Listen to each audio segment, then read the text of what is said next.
Psychoanalysis and the Human Sciences. European Perspectives. A series in social thought and cultural criticism. Foreword. Pascal Gillet. These two talks given by Louis Althusser in 1963 to 1964, in the context of an seminar on the question of psychoanalysis seen from Jacques Lacan's perspective, deal with the topic of the problematic scientificity of the human sciences in general.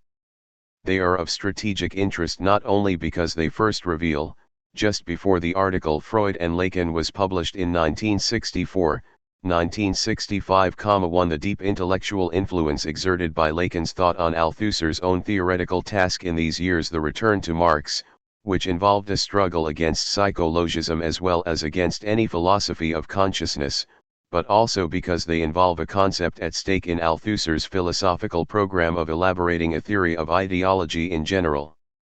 The concept of the subject. The question of the human sciences, a central philosophical issue. It is well known that the question of the human sciences and their scientific status lay at the heart of French philosophical reflection in the second half of the 20th century. Point 2. When Althusser gave these two talks, he saw the problematic character of the human sciences, that is, their uncertain scientificity as characterized by their oscillation between science and ideology or technique. This problem may be considered central for philosophy, considered as theoretical philosophy, by contrast with what Althusser sometimes calls ideological philosophy, namely subjectivist and existential philosophy. An almost contemporary article called Philosophy and the Human Sciences sheds light on what at stake in this problem of the epistemology of the human sciences insofar as philosophy is concerned. Point 3. In Philosophy and the Human Sciences, Althusser denounces contemporary philosophy's continuing predilection for psychology even after the decay of spiritualism and Bergsonism. He also underlines a crucial reason why the human sciences are still not real sciences: the strange persistence of the philosophical notion of a radical transcendence of the subject. Phenomenology, represented in the early 1960s by Sartre and Merleau-Ponty, whose phenomenology is very remote from the original Husserlian insight, is the main target of Althusser's attack, so far as it had become the mask for a philosophy of consciousness and of the subject. He suggests that the domination of this philosophical trend explains the unstable and unsatisfying situation of the human sciences, their lack of genuine scientificity. In contrast, Althusser calls for an autonomous philosophy based upon the rejection of positivism, empiricism, psychologism, and pragmatism. Philosophy in general may thus be conceived as a double of the human sciences. One might therefore expect Althusser to assert the common destiny of philosophy and the human sciences against empiricism, positivism, and psychologism, which together form an ideology generally identified with empiricist ideology. This ideology represents the adversary of philosophy considered as theory and not as ideology. More precisely, Althusser assigns to philosophy the epistemological task of reflecting on the reality of scientific practice. Consequently, once the myth of the sciences' spontaneous comprehension of their own practice has been set aside, an important object of philosophical investigation is reflection on the specific scientificity of the human sciences, these disciplines that call themselves sciences. Therefore, philosophy's general scope does not consist in the rejection of the objectivity of the human sciences but, on the contrary, in the attempt to give them conceptual tools that can help them recognize their own possibility as sciences and fully achieve scientificity.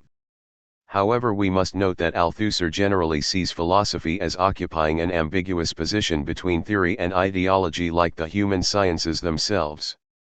Hence the constant denunciation of this ideological philosophy: existentialism, personalism, subjectivism, identified as pseudo-phenomenology, a legacy of Bergsonian spiritualism, which he calls the ally of technocratic ideology.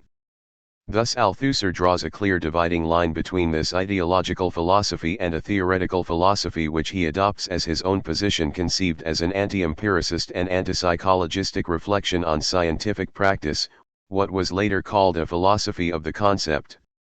In that conflictual context, The role of non-ideological philosophy is said to consist in defending the human sciences against what prevents them from being truly scientific, in permitting their transformation from their current status of human techniques to the status of genuine sciences.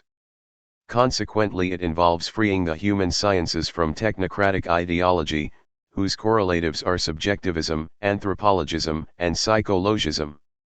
The general perspective adopted by Althusser in 1963, just before these two talks, thus appears to be a critical perspective on the situation of the so-called human sciences at that time, human sciences whose scientificity was still to come and were for the most part mere techniques for adapting or redapting individuals to their social milieu, human techniques of adaptation disguised as sciences. Linguistics, Althusser insists, is a remarkable exception. It is a real science with a specific object and a specific method. But other so-called sciences, such as contemporary sociology and psychology, or psychosociology, are nothing but techniques for gaining social control over individuals. They are still pseudosciences. In this respect, it is conceivable that psychoanalysis, taking linguistics as its model, might also constitute a precious paradigm of scientificity in the domain of the human sciences, insofar as it could be seen as built on a rejection of psychology. And this is where Lacan comes in.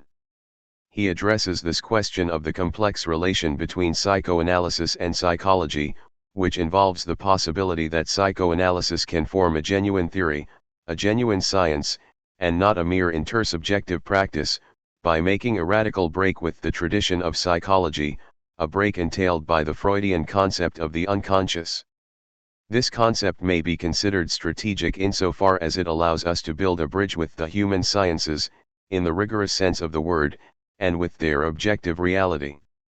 These sciences are related to a certain conception of the unconscious, namely the unconscious as the structures that determine the laws of the anthropological sphere, like modern linguistics, which postulates the unconscious character of the laws that govern the human use of language. This understanding of psychoanalysis as the theory of the unconscious is developed by Lacan precisely through his recourse to linguistics and structural analysis. Point 4.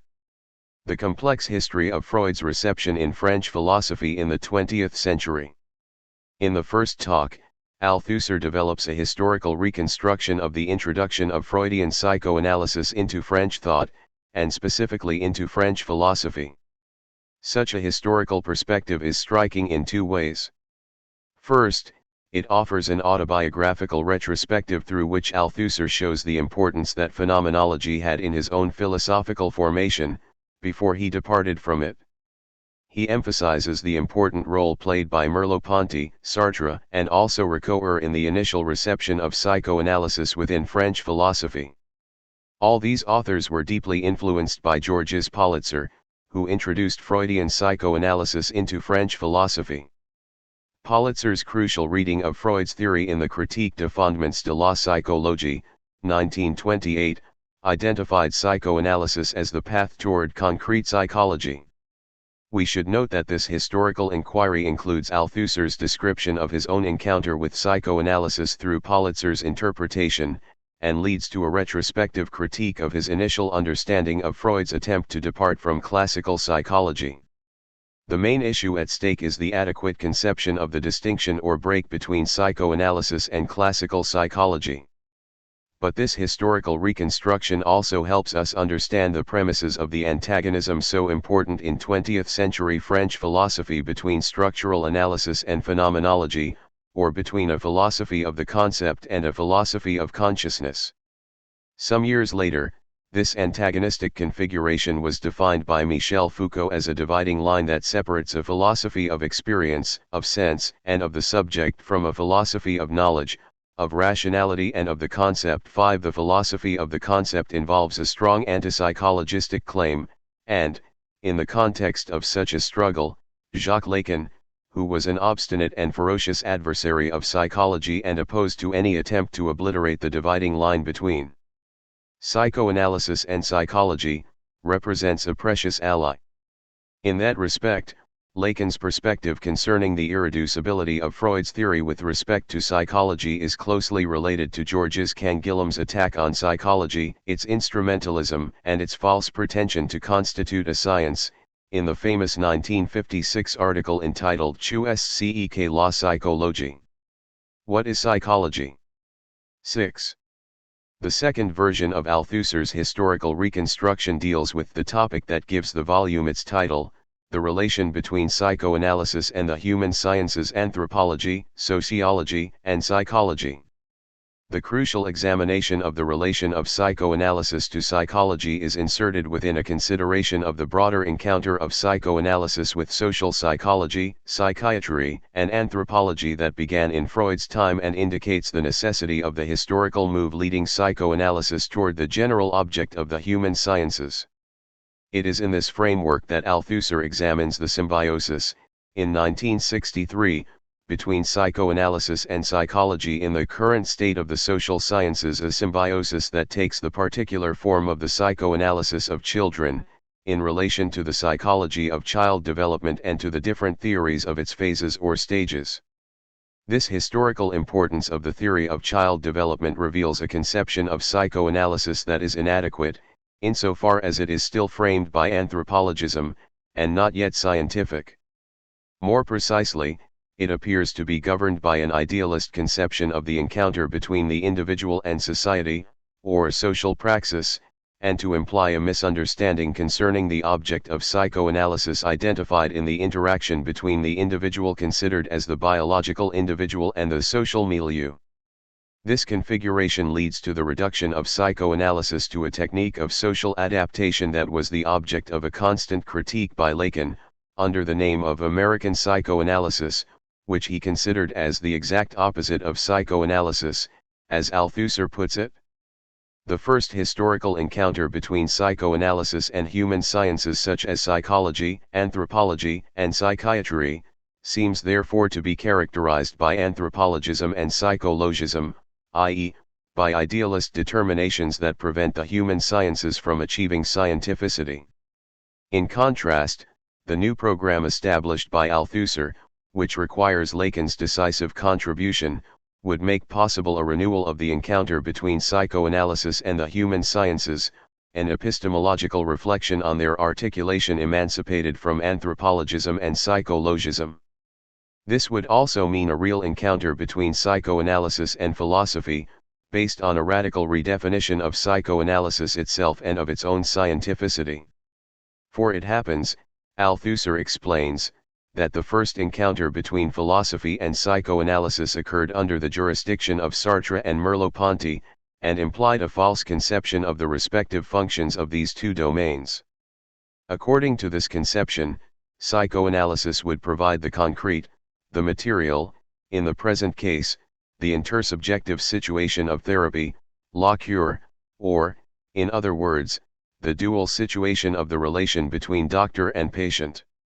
The insistence on the existential surroundings of psychoanalysis identifies the latter as a practice, a therapeutic practice that lacks its own concepts, whereas philosophy is supposed to provide the concepts. Psychoanalysis would thus be reduced to a mere empirical practice and would therefore not be able to constitute itself as a science. One understands better in this light Lacan's, and Althusser's, recurrent denunciation of the theoretical imposture represented by the philosophical interpretation of the intersubjectivity supposedly at work in the psychoanalytical experience of therapy, their rejection of the phenomenological focus put on the double relationship between patient and doctor. This explains the intensity of the controversy engaged not only against Sartre and Merleau-Ponty but also, in a more implicit way, against Ricoeur himself and his philosophy of intersubjectivity. The exportation of Lacan's thought into the domain of philosophy. One could sum up the theoretical debt that explicitly links Althusser to Lacan starting from the text of 1963, Philosophy and the Human Sciences, continuing through these two talks, and still at work in the article Freud and Lacan in 1964 in the following schematic points. Lacan's return to Freud reveals that psychoanalysis invalidates the myth of the homo psychologicus, just as Marx's theory read by Althusser invalidates the myth of the homo economicus. In this regard, Althusser wrote in Philosophy and the Human Sciences, regarding Lacan, we owe him what is essential. Lacan's insight about the scientificity of psychoanalysis, entailed by the claim that it has made an epistemological break with psychology, is a model for the definition of the specific scientificity of the human sciences in general, particularly with regard to historical materialism. Lacan's insistent questioning about the specific status of psychoanalysis is taken up by Althusser from the beginning, but in a specific way, it is exported to the domain of philosophy. That is the object of the title and of the incipit of the first talk. The reading and the interpretation of Lacan are immediately subordinated to the epistemological topic of the human sciences, considered through the prism of psychoanalysis. The central question, inherited from Lacan, is thus, what is the essence of psychoanalysis, and what is its specific, scientific, object? This question thus concerns the theoretical status of psychoanalysis. It was first formulated by Lacan against the tradition of a psychology of consciousness and resolved in the pungent critique of any reduction of psychoanalysis to an existential experience that would take the form of an intersubjective process. This question underpins Althusser's philosophical reflection on the theoretical status of the human sciences in general and the possibility that they might escape the ideological field in which they were born and with which they have to break in order to constitute themselves as sciences, i.e., subjectivism and psychologism. Thus Althusser's resumption of Lacan's reading of Freud suggests that reflection on the epistemology of psychoanalysis leads to reflection on the epistemology of the human sciences. This might help us better understand Althusser's insistence on what might at first seem a disconcerting task, translating Lacan, a task that is described as a very important cultural necessity at the end of the first talk. Through this programmatic statement, Althusser expresses the wish to make Lacan's thought operate in the field of philosophy, to extract it from the Baroque envelope that seems to characterize it as long as it remains in the closed realm of the practitioners of psychoanalysis. Indeed, Lacan's attempt to give a coherent, theoretical definition of the essence of psychoanalysis is strategic with regard to the whole domain of the human sciences in general, together with Marxism and the problematics inaugurated by Marx, the two theoretical points of departure, the mooring points. This definition of the essence of psychoanalysis is essential for the understanding of the relation de jure between psychoanalysis and the human sciences. Once again, Althusser's investigation deals with the epistemological specificity of psychoanalysis considered not as a therapeutics or an existential intersubjective apparatus but as a theory, the theory of the unconscious as such. Here Althusser seems to be following Lacan's reading of Freud, which aimed at isolating the specific scientificity of psychoanalysis at stake in Freud's discovery concerning the concept of unconscious, against regressive readings by the followers of the ego psychology theorized by Anna Freud and the representatives of American psychoanalysis. The critique of the trend to absorb psychoanalysis within psychology is repeated in the second talk, in relation to the question of the separation of psychoanalysis from psychology. Althusser refers to Lacan's rejection of a psychological theory of the unconscious. The latter is particularly represented by what he sees as Anna Freud's misinterpretation when, reading Freud's second representation of the psychic apparatus, the ego, the ID, the superego, she reactivated the notion of the psychological subject, the supposed centrality of the ego. For Althusser, the core of the misunderstanding consists in Anna Freud's rechanneling of the psychological subject conceived through the form of the centered ego, the ego being the central position that tries to remain central, that tries to maintain its position against the aggressions of the ID or of social reality. This leads to an instrumentalist and theoretically misleading conception of psychoanalysis typical of American psychoanalysis that consists in the reduction of psychoanalysis to a technique of readaptation of the individuals to the social context in which they live and to the norms to which they are supposed to conform. The main issues at stake in this general reflection on the relation of philosophy to the human sciences are therefore the epistemological distinction between science and ideology and the parallel distinction between psychoanalysis and psychology, a question that represents the core of the second conference, entitled Psychoanalysis and Psychology. These texts by Althusser, so deeply informed by Lacan's work, might also be read as a laboratory for the concept of epistemological break, la coupure épistémologique. This concept, borrowed from Bachelard's epistemology, makes possible a distinction between science and ideology, and its use will be determinant in Althusser's later texts, For Marx and Reading Capital, in 1965, in the context of the return to Marx. These texts are concerned with the scientificity of Marxism and historical materialism in the context of Marx's revolutionary discovery, the discovery of the continent history, leading to the constitution of historical materialism, a scientificity that must be constructed on the rigorous distinction between the young Marx's writings, still influenced by Feuerbachian humanist ideology, Hegelian idealist philosophy, and classical political economy, on the one hand, and on the other Marx's mature works such as Capital, freed from anthropologism and historical teleology, after the break represented by the German ideology in 1845. Lacan's return to Freud is exemplary in that respect. It is a decisive attempt to transform and systematize, within the theoretical field of psychoanalysis, the conceptual apparatus inherited from Freud, and to reveal the epistemological break through which psychoanalysis emancipates itself from its ideological background.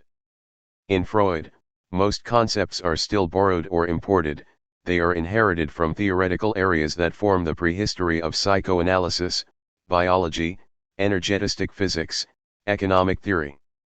Lacan transformed these borrowed concepts into domestic ones, according to Kant's distinction, having recourse to linguistics and its epistemological framework, that is, structural analysis, which deeply inspired Lacan's reading of Freud in the 1950s.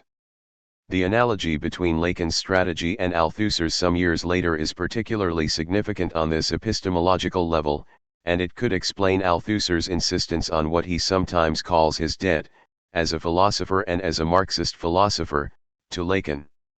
The premises to the theory of ideology.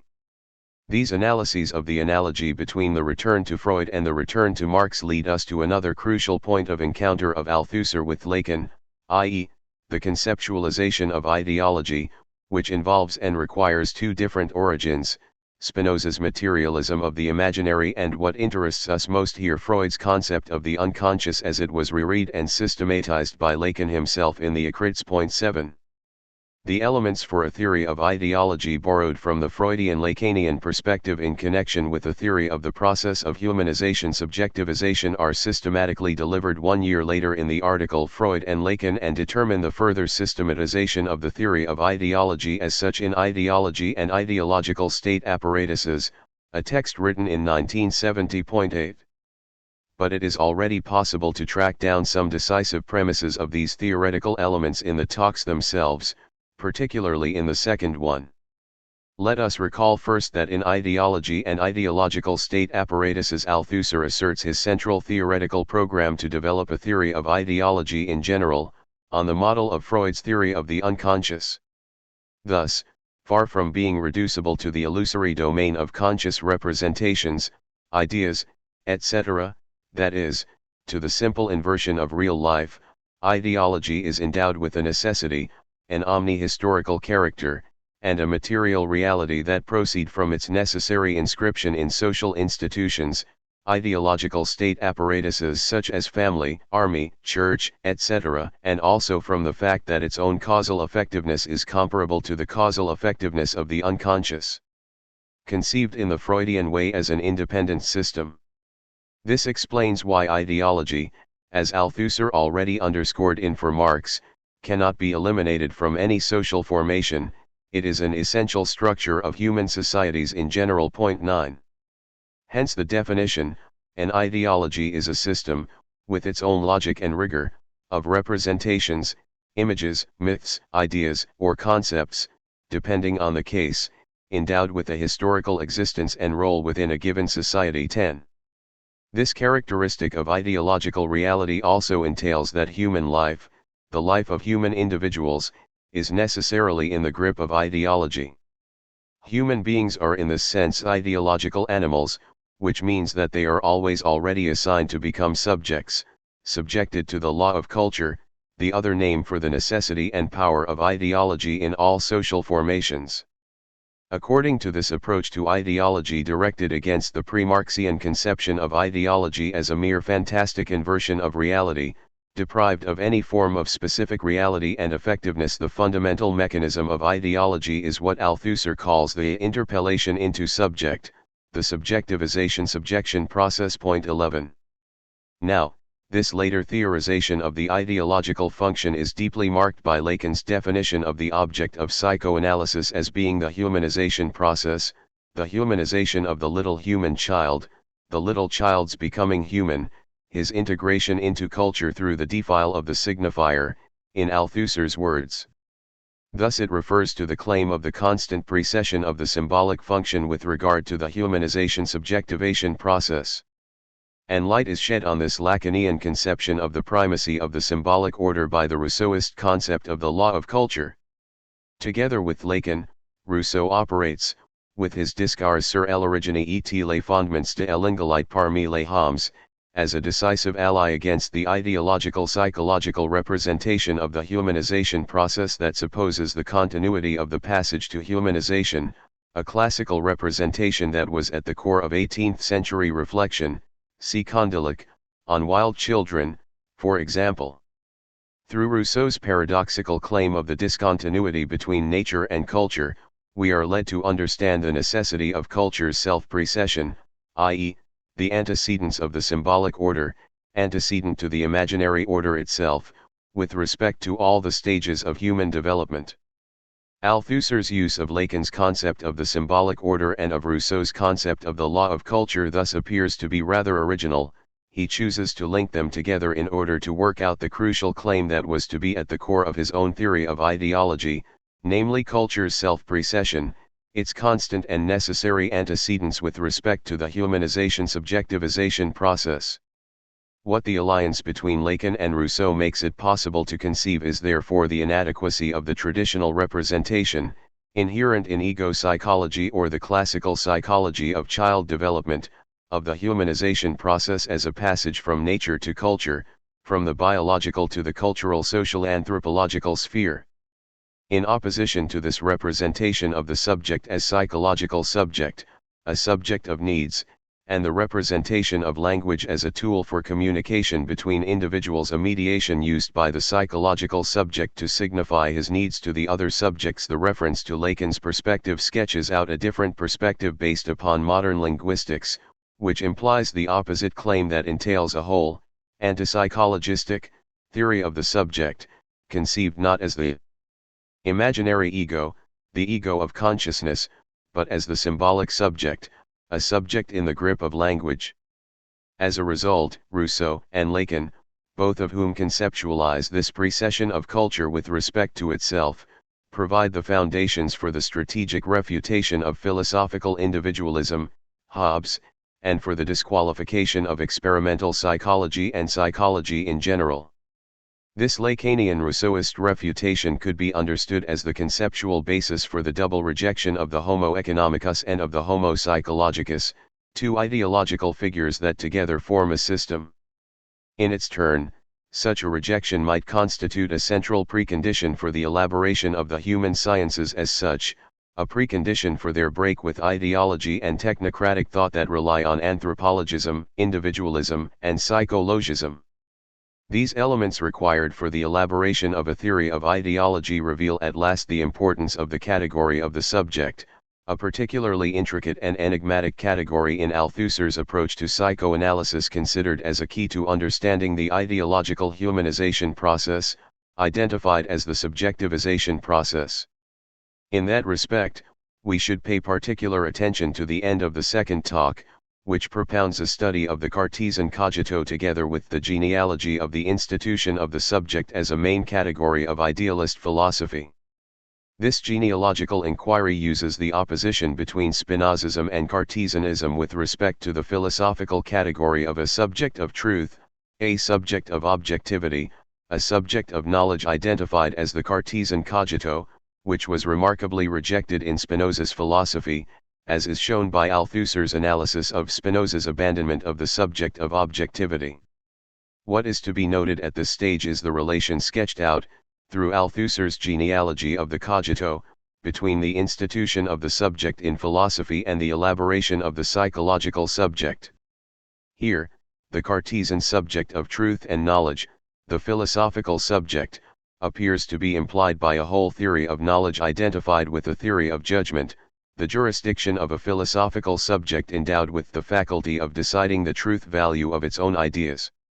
And this Cartesian view is opposed to Spinoza's conception of knowledge as a production, a process without a subject, already theorized in On the Improvement of the Understanding. More precisely, Descartes' perspective is seen as a problematics that opposes truth to error.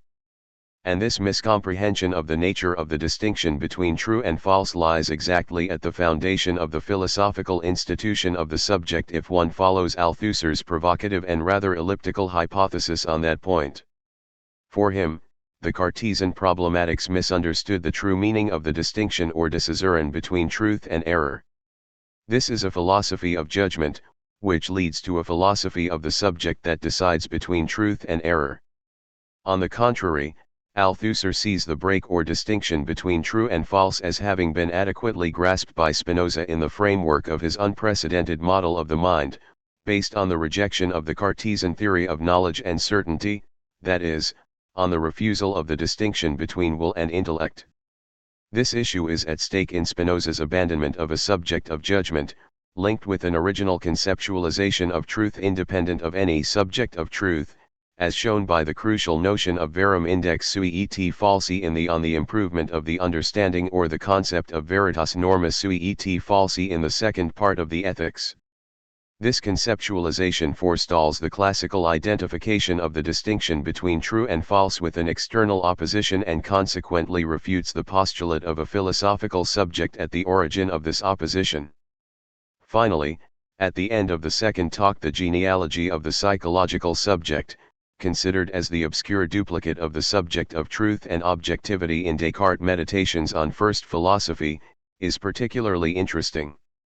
The psychological subject, if it may be identified in Descartes' view as the subject of error, is the obscure correlate of the philosophical subject. What Althusser sketches out in these last pages of the second talk is an archaeology of the psychological subject critically understood as the pathological double of the philosophical Cartesian subject. In conclusion, let us briefly underline the ambivalence inherent in Althusser's enigmatic philosophical treatment of the category of subject. On the one hand, the subject is a fundamental notion as regards Althusser's previously discussed theory of ideology. But, on the other hand, Althusser's critical reading of the philosophical subject considered as the theoretical premise for the elaboration of the psychological subject reveals a strong divergence with respect to Lacan in the interpretation of the Cartesian subject itself. According to Lacan, the Cartesian subject, far from being a historical idealist category that constitutes the philosophical precondition of the psychological ego, should be understood on the contrary as an empty subject, the subject of science, which anticipates the Freudian subject, namely the subject of the unconscious as opposed to the psychological ego. 12 Althusser, whose thought was constantly marked by Spinoza's philosophy, could not accept such a rehabilitation of the Cartesian subject. His own reconstruction of the birth of the psychological subject remains dependent on an identification contestable of the cogito with the subject of consciousness, an identification that was consistently refuted by Lacan. This question of the subject represents the point where Althusser, who is in general so deeply indebted to Lacan's thought, and this is one of the main lessons of these two talks, departs from the initiator of the return to Freud. Yet, beyond these discordances, Althusser's strategic choice to grasp the forthcoming scientificity, the human sciences, through the particular prism of psychoanalysis must be explained by the antipsychologistic claim at work in Freud's discovery as it was revealed by Lacan. Thus it is shown that the human sciences, if they tend to scientificity, must break with behaviorism, anthropologism, psychology, and also with an idealist philosophy of the subject, a philosophy of consciousness, just as psychoanalysis did, at the price of a continued effort. We may then infer that the sole real sciences would be linguistics and psychoanalysis itself once the latter has fully separated itself from its ideological background. A similar conception of what could be the emerging break between the human sciences and anthropologism, historical continuism, and psychologism can also be found a few years later in Foucault's The Order of Things, 1966. In the framework of his archaeological sequence, Foucault takes ethnology, linguistics, and psychoanalysis to be the models for such a liberation. The end of The Order of Things is, in that respect, quite remarkable and consonant with Althusser's earlier program of critically rethinking the scientific status of the human sciences, which already implied the delimitation of a break between pseudosciences, whose typical expression is psychology, and real sciences such as linguistics and, more laboriously, psychoanalysis itself. Point 13. Editor's Preface. Olivier Courpet and François Mathéron. The two lectures published in this volume were delivered by Louis Althusser in the course of the seminar on Lacan and psychoanalysis held at the École Normale Supérieure during the academic year 1963 to 1964. This was the third seminar Althusser organized, after one on the young Marx held in 1961 to 1962 and another on the origins of structuralism held in 1962 to 1963. The one held the following year on Marx's Capital led to the publication of Lire le Capital. At the same time, Althusser invited Lacan, who had been expelled from the Saint-Anne Hospital, to set up his own seminar at the École Normale Supérieure, and its first session took place on January 15, 1964. On December 6, 1963, Althusser also gave a long speech presenting the seminar of Pierre Bourdieu and Jean-Claude Passeron. 2. The time had come, he thought, to make strategic alliances with the aim of changing the state of the theoretical field, which was then broadly dominated by structuralist problematics and more generally marked by the emergence of the human sciences. In fact, with the almost simultaneous publication of Pour Marx and Lire le Capital at the end of 1965, Althusser was rapidly to become a major theoretical authority for his period. When Althusser organized his seminar on Lacan and psychoanalysis, he had already published most of the articles that were to be included in Pour Marx. On the other hand, he had so far written hardly anything on psychoanalysis, and it was precisely in the context of the seminar that he wrote, in early 1964, most of his article Freud et Lacan 3. However, these two lectures, far from being simple drafts of this famous work, have an incontestable originality. The accent is put on a question that is not central in Freud et Lacan: what place does psychoanalysis have today in the domain of the human sciences? Which implies, Althusser immediately adds, that we know very precisely what psychoanalysis itself is, and that we know very precisely what the general domain of the human sciences is. Whence immediately results a doubling of the inquiry. It involves both a question of fact and a question of right. The question of fact, today in 1963, in France, what empirically factual place does psychoanalysis occupy in the domain of the human sciences?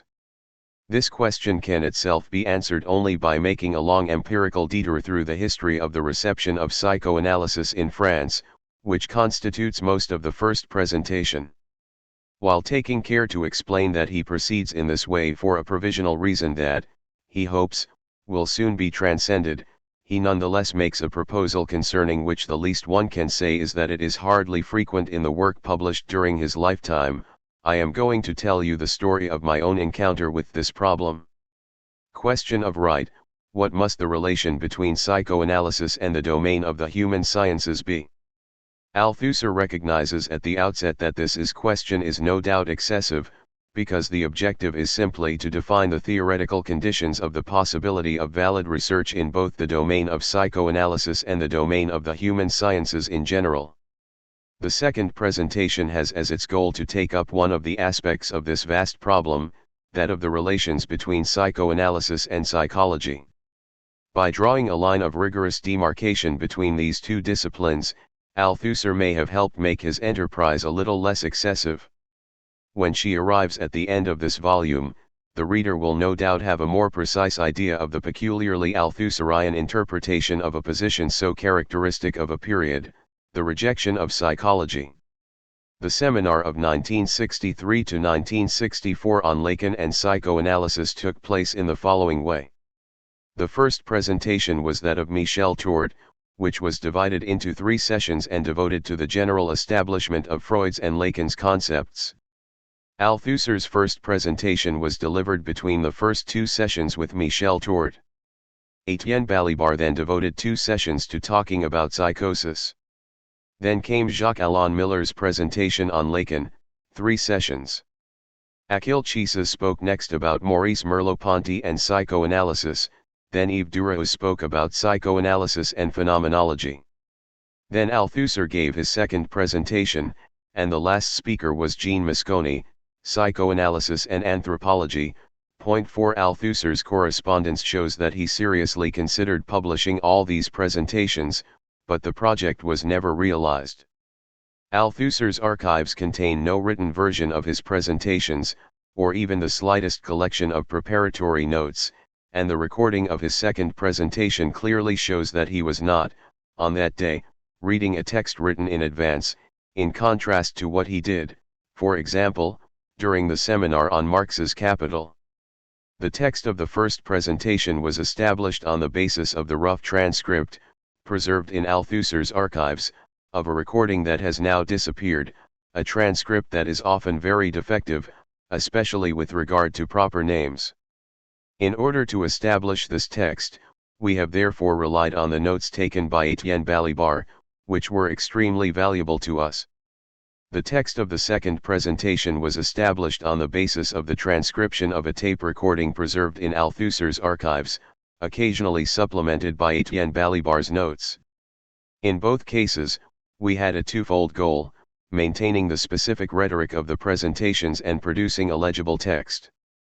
This led us to make the following decisions: we simply omitted, without systematic indications, repetitions whose sole effect would have been to make the text syntactically incorrect, and we have also omitted, but indicating the suppress ions by ellipses, incomplete sentences whose meaning could not be determined. Althusser having interrupted himself in the middle of a sentence to begin another one, we modified certain sentences that were syntactically inadmissible, when their meaning was not in doubt, and finally we let stand certain sentences that were syntactically vague, when they seemed not to hinder reading. Naturally, we take complete responsibility for any errors of transcription that may have been made. We would like to thank François Baudert, Louis Althusser's heir, who has generously granted us his confidence, as well as Elisabeth Raudinesco and Etienne Balibar, without whom the establishment of the text of these presentations might have been an impossible task. 1. The place of psychoanalysis in the human sciences. Through an interpretation of Lacan, we shall seek to determine the place of psychoanalysis in the human sciences today, in 1963. There are 2 fundamental preconditions for this determination: 1, that we know precisely what psychoanalysis is, and 2, that we know precisely what the general domain of the human sciences is. Consequently, this determination depends on: 1, an observation de facto, empirically, what place does psychoanalysis currently occupy, what is its practical role today, in the human sciences? 2, a question de jure, given the essence of psychoanalysis on the one hand and that of the human sciences on the other, what is the proper relation between the two? If today we can give an answer to this question de jure, an ambition that might obviously be considered excessive, as I would be the first to grant, in that very way we shall succeed in defining a field of research in which all theoretical, scientific, methodical, and rigorous reflection must necessarily enter insofar as it concerns either psychoanalysis itself or the domain of the human sciences. The excessive enterprise involved in the series of presentations we are undertaking here is to precisely define the theoretical conditions of the possibility of valid research in the domains of both psychoanalysis and the human sciences in general. To that end I shall raise the problem in a somewhat unusual way by telling you right away that it can be raised in 2 different ways. First, in a perfectly objective way, abstracting from the speaker's personal experience, I could deal with the question without making any reference to my personal experience. However, I am going to proceed in another way, by recounting the story of my own encounter with this problem. This is not at all about me. I think everyone has had more or less the same experience, and that we encounter this problem through its practical manifestations, through a whole series of indexes. And, up to this point, the encounter has necessarily been a personal one. I emphasize its personal nature because there is no theory of this encounter, and because the definition of psychoanalysis, on the one hand, and that of the human sciences, on the other, as they currently exist has not given rise to a theoretical reflection that makes it possible to abstract from the concrete encounter with the problem experienced by each of us.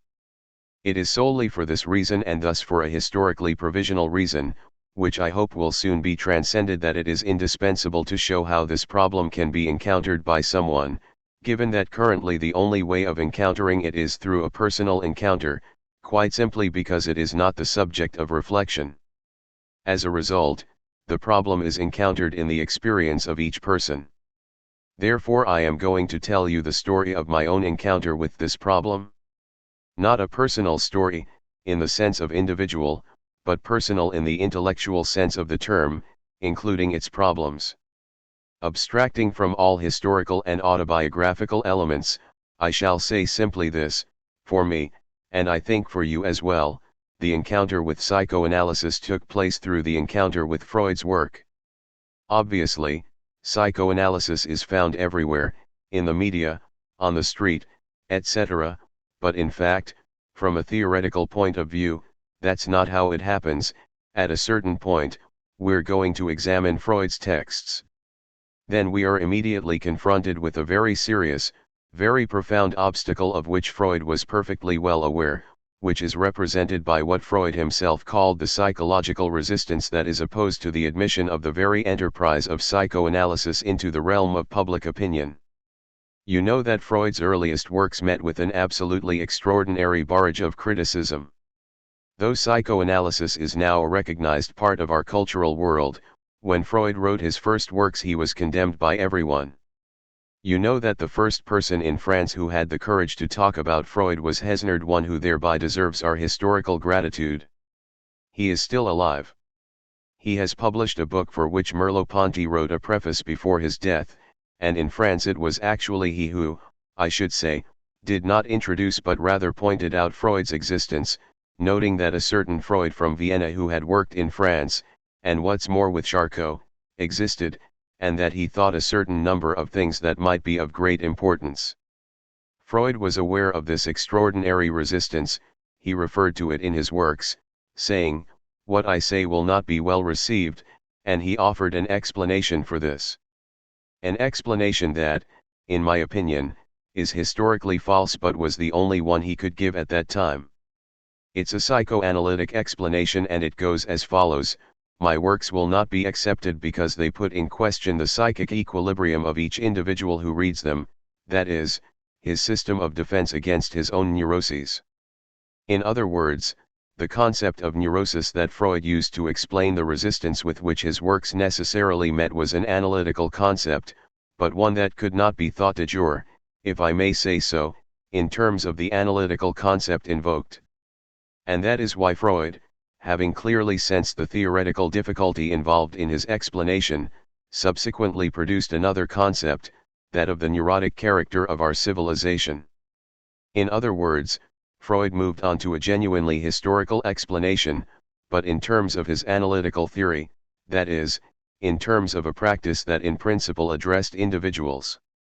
By proposing this second notion, our civilization is neurotic, Freud was offering a historical explanation for the inevitable resistance with which his theory collided in its very diffusion. But in doing so he modified the historical status of the concept of neurosis. And he supposed that our culture, as such, was neurotic, that is, that a historical subject, no longer an individual, but a historical culture, could be the object, or rather the seat, of a pathological affection of the neurotic type. Thus he raised a problem that was no longer psychoanalytic in nature but rather historical.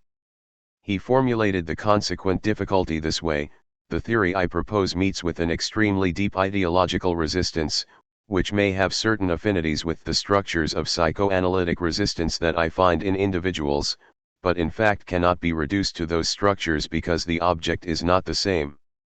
This is not a matter of an individual, Freud, explaining his theory to a neurotic individual, the resistance being explained by the individual's neurosis, but of Freud explaining to whole masses of people, including scientists, an enterprise that was scientific in spirit and collided with a resistance that he attributed to the general resistance of our civilization, that is, with a resistance that was no longer psychological, no longer psychoanalytic, but ideological and historical. Despite the current prejudice favorable to psychoanalysis, and even though our civilization's general attitude to Freud has changed, we still encounter this difficulty when we read Freud's texts, but for us it has taken a different form that I shall now proceed to define. For us, this resistance took a very precise form, that of the inadequation between the concepts that Freud uses in his texts and the content that these concepts are intended to grasp. This inadequation can be expressed this way: the concepts Freud proposes are imported concepts, in the Kantian sense. You know that Kant contrasts the concepts a science has produced by itself in the course of its own development, which belong to it organically, to concepts he terms imported, namely concepts that a science uses, that it needs, that it necessarily needs to use, but that it has not itself produced in its organic development, that it has borrowed from scientific disciplines existing outside it. This is exactly Freud's case. Freud set forth this analytical theory using imported concepts that were borrowed from biology, from the theory of energy in physics, and from political economy. That is, from three domains, three disciplines, that were then giving rise to a historically dated scientific elaboration, the then dominant biological theory, more or less inspired by Darwin, the theory of energy in physics, which was also dominant, and, finally, economic theory, an allusion to the possibility of a knowledge of the economic world and economic laws, all of which it was possible to think and could be used in their conceptual forms within another domain. There we have the true difficulty that we encounter, even today, when we read Freud's texts. We wonder what relation there can be between what Freud designates by his concepts and the theoretical status of concepts that are obviously borrowed, and which, in any event, needed, in order to become domestic concepts, to be profoundly transformed, that is, needed to undergo a theoretical transformation following a theoretical reflection. Now we have to note that until Lacan appeared, this theoretical transformation following a theoretical reflection did not take place. Until Lacan appeared, that is, until an attempt to transform imported concepts into domestic concepts, every reader of Freud encountered a contradiction between Freud's concepts and the concrete content of what he calls psychoanalysis. The question I am now asking is the following: what does psychoanalysis designate by these concepts, which have, up to now, not been examined theoretically and have not been transformed from imported concepts into domestic concepts? Everyone agrees to the reality these imported concepts of Freud's designate: it is the practice of analysis itself. That is why, when we encounter psychoanalysis, we all agree that something is going on in it. Not that it's only a technique of readaptation, liberation, etc., it's a technique that is situated within a practice. I don't want to use the term praxis, which would introduce us to a general theory which I would gladly use. Let us say that psychoanalysis is a praxis situated in the domain of praxis in general, etc. Too, let's leave that aside, because it's a philosophical theorization that assumes the theoretical question of the precise status of the object concerned is already settled and perhaps reflected. This is not the case. But everyone will recognize that what Freud's psychoanalytic concepts designate, not in their domestic but in their imported form, is a real practice, that is, the fact that Freud is dealing with patients whom he treats in a practice that is called therapy. So at this point we are referred to therapy itself. When we encounter psychoanalysis, after having struggled with the theoretical difficulties I've mentioned, and after having noted, consequently, that the theoretical concept can't provide us with access to the thing itself, we're obliged to say that the thing itself is located in the actual practice of psychoanalytic technique, that is, in therapy. And this is where we find ourselves at a real dead end. Why? Because everyone, including especially psychoanalysts themselves, and first of all everyone who has been through analysis, will tell you that psychoanalytic treatment gives rise to an experience of therapy, to a specific and irreducible experience. Psychoanalysts and their patients can be, to some extent, compared to soldiers who explain that a civilian can't understand anything about the army without having performed his military service. You have to have been through that. In the language of the psychoanalysts and their patients, this takes the following form: you have to do it live. That is, you have to go through the concrete experience of therapy and the institutional reality of the necessity of this direct, irreducible experience of therapy, that is didactic analysis. In other words, psychoanalysis has created an institution, without which no one can gain access to his own truth, and calls it didactic psychoanalysis. It requires every psychoanalyst to personally undergo the concrete experience of the analytic situation and posits as an absolute principle an effect that is not made an object of reflection de jure, but is affirmed de facto, gives rise to an institution, and in fact selects the psychoanalysts themselves.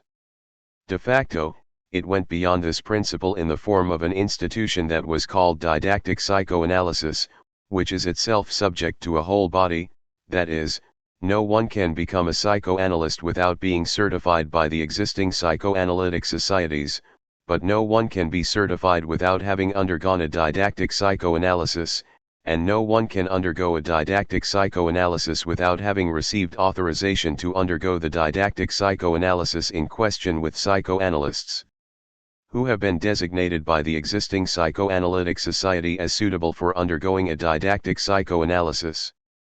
Notice to what extent, in the facts themselves, in the practice itself and in the institutions not of the world outside psychoanalysis but of psychoanalysis itself, what each of us can experience in his encounters or conversations with either an analyst or with an analysand is sanctioned in the following way: you have to have gone through that, you have to have done it live, because it's an absolutely irreducible concrete experience. You can't understand from outside what you have to have lived through in order to know what it's about. But here we find ourselves confronted by another difficulty: the analysts and the analysands, for their part, have met this requirement. They have actually gone through it, they've done it live, they've lived through the specifics of this situation and they're trying to express it. You will find quite a few things in books and in texts with theoretical pretensions written by psychoanalysts in which they try to conceive what is specific to this situation. We will see later how they manage it, how they think they manage it. But the fact is that both anecdotal expression, we're telling the psychoanalyst's story, and attempts at theoretical expression of the necessity of passing through the concrete experience of this irreducible practice known as psychoanalytic therapy lead to the absolutely stupefying paradox that all that has never convinced anyone.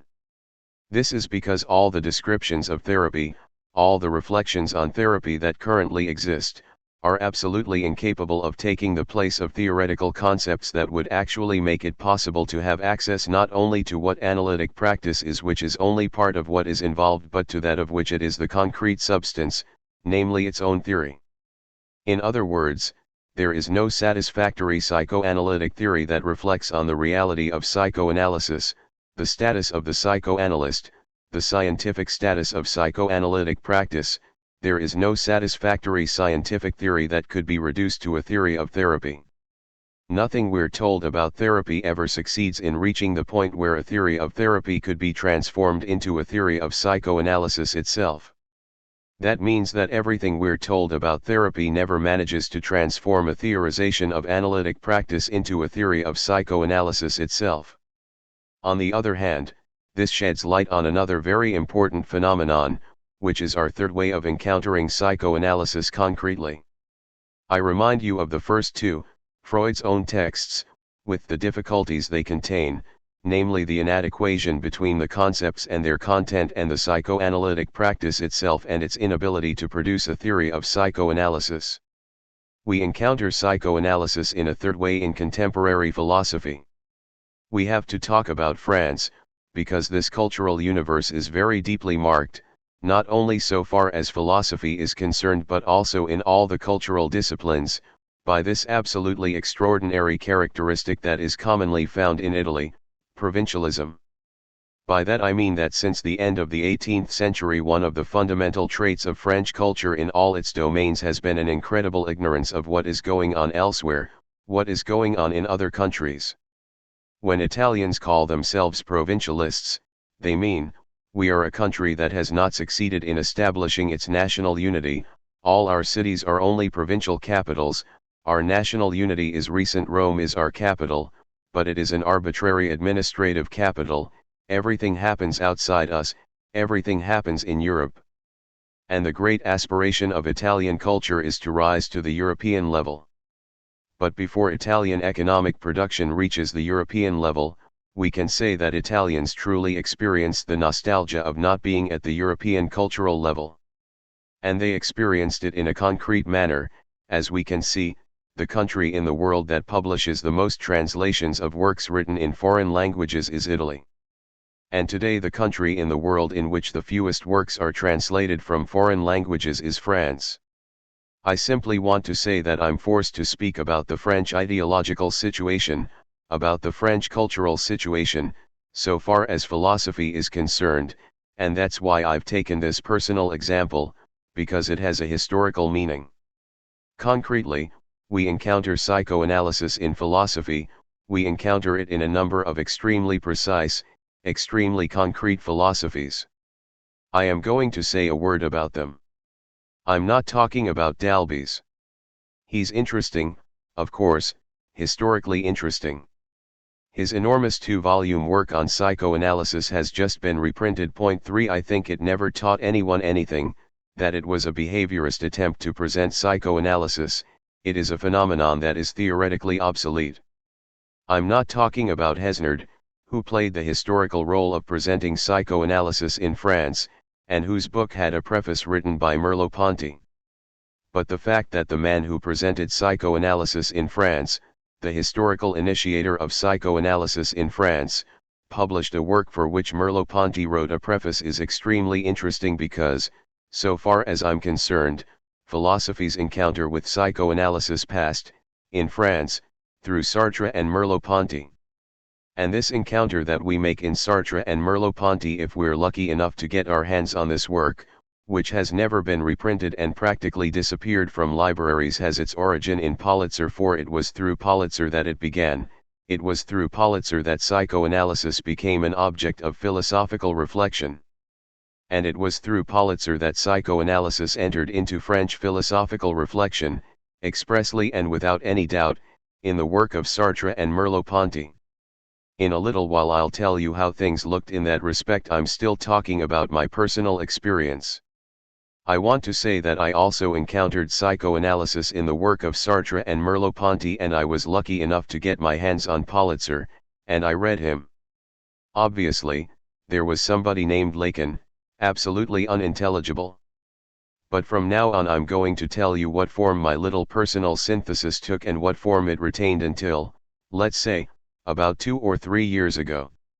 The form taken by my little personal synthesis, that is, my personal attempt to respond to this problem, which is not solely a theoretical problem but a real problem, it is encountered in life, it raises concrete problems, etc., including even practical problems.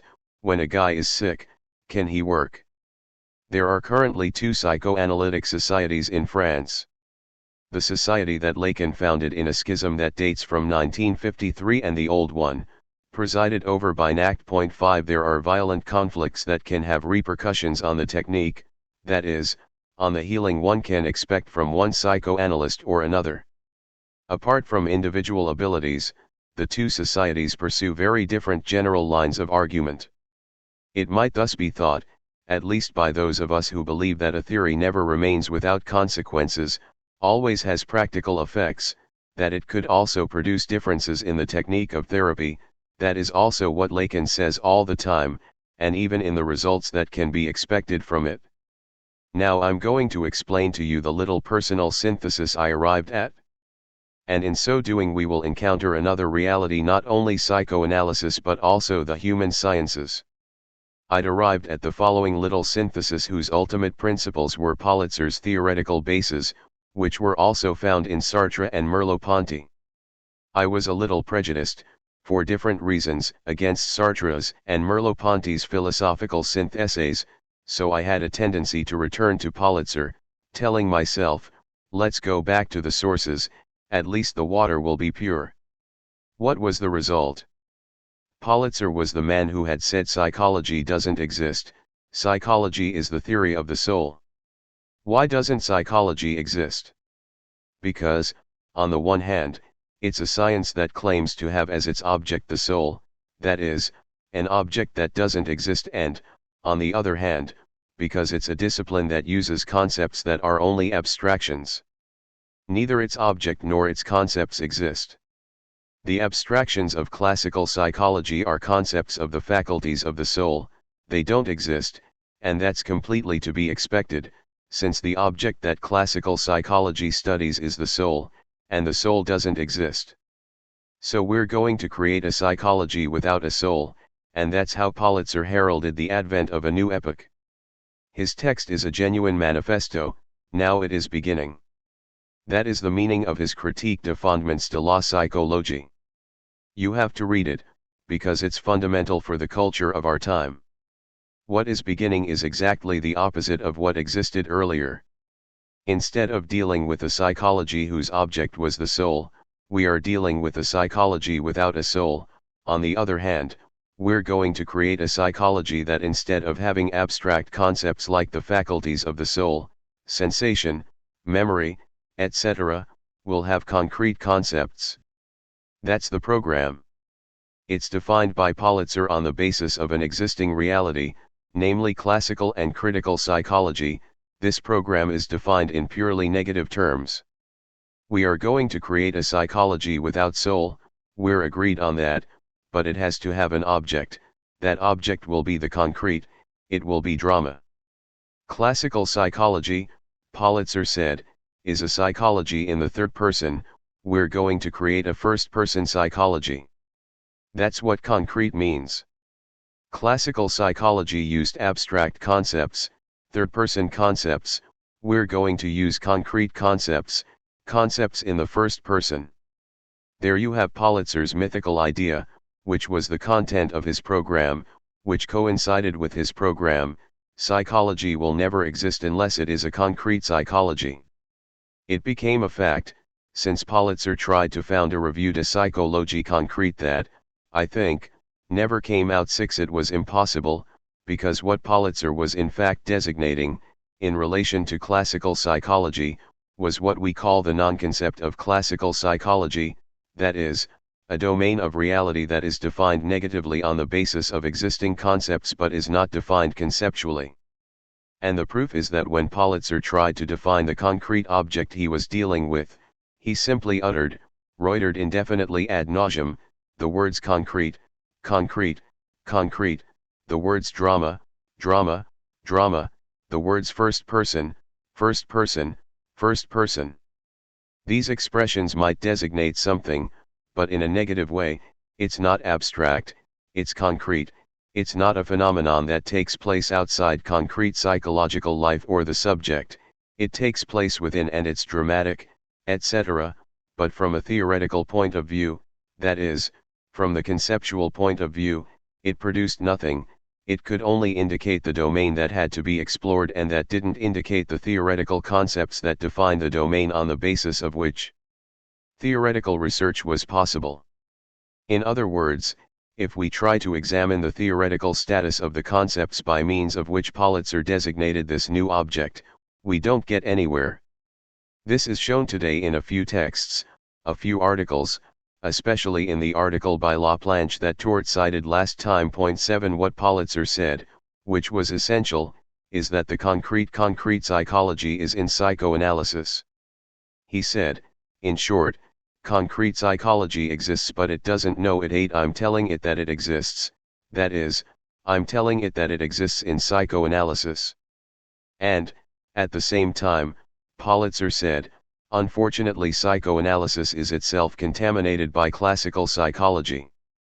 Politzer said, for psychoanalysis, which is really concrete psychology without psychology knowing it, to be able to play its role as a theoretical guide in the domain of psychology, psychoanalysis itself has to be relieved of its heritage from classical psychology, namely the abstractions, its theory of the unconscious, as the es, the id, as a reality interior to consciousness, as something irreducible, as another unconscious consciousness.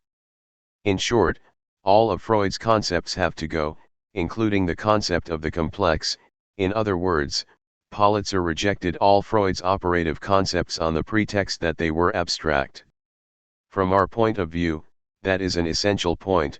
No reflection can take place without being able to use abstract concepts, and the problem is not played out between concepts that are abstract and others that are not, that is, non-concepts, but between scientific abstract concepts and non-scientific abstract concepts.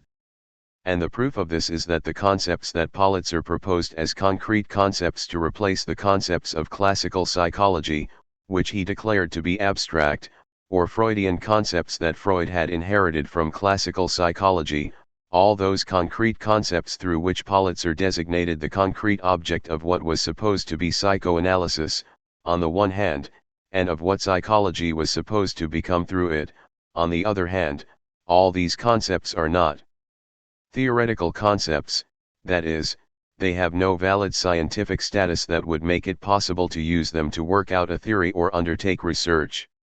When Politzer said that the concepts had to be concrete, it's clear we can contrast the first chapter of Hegel's Phenomenology of Mind with him.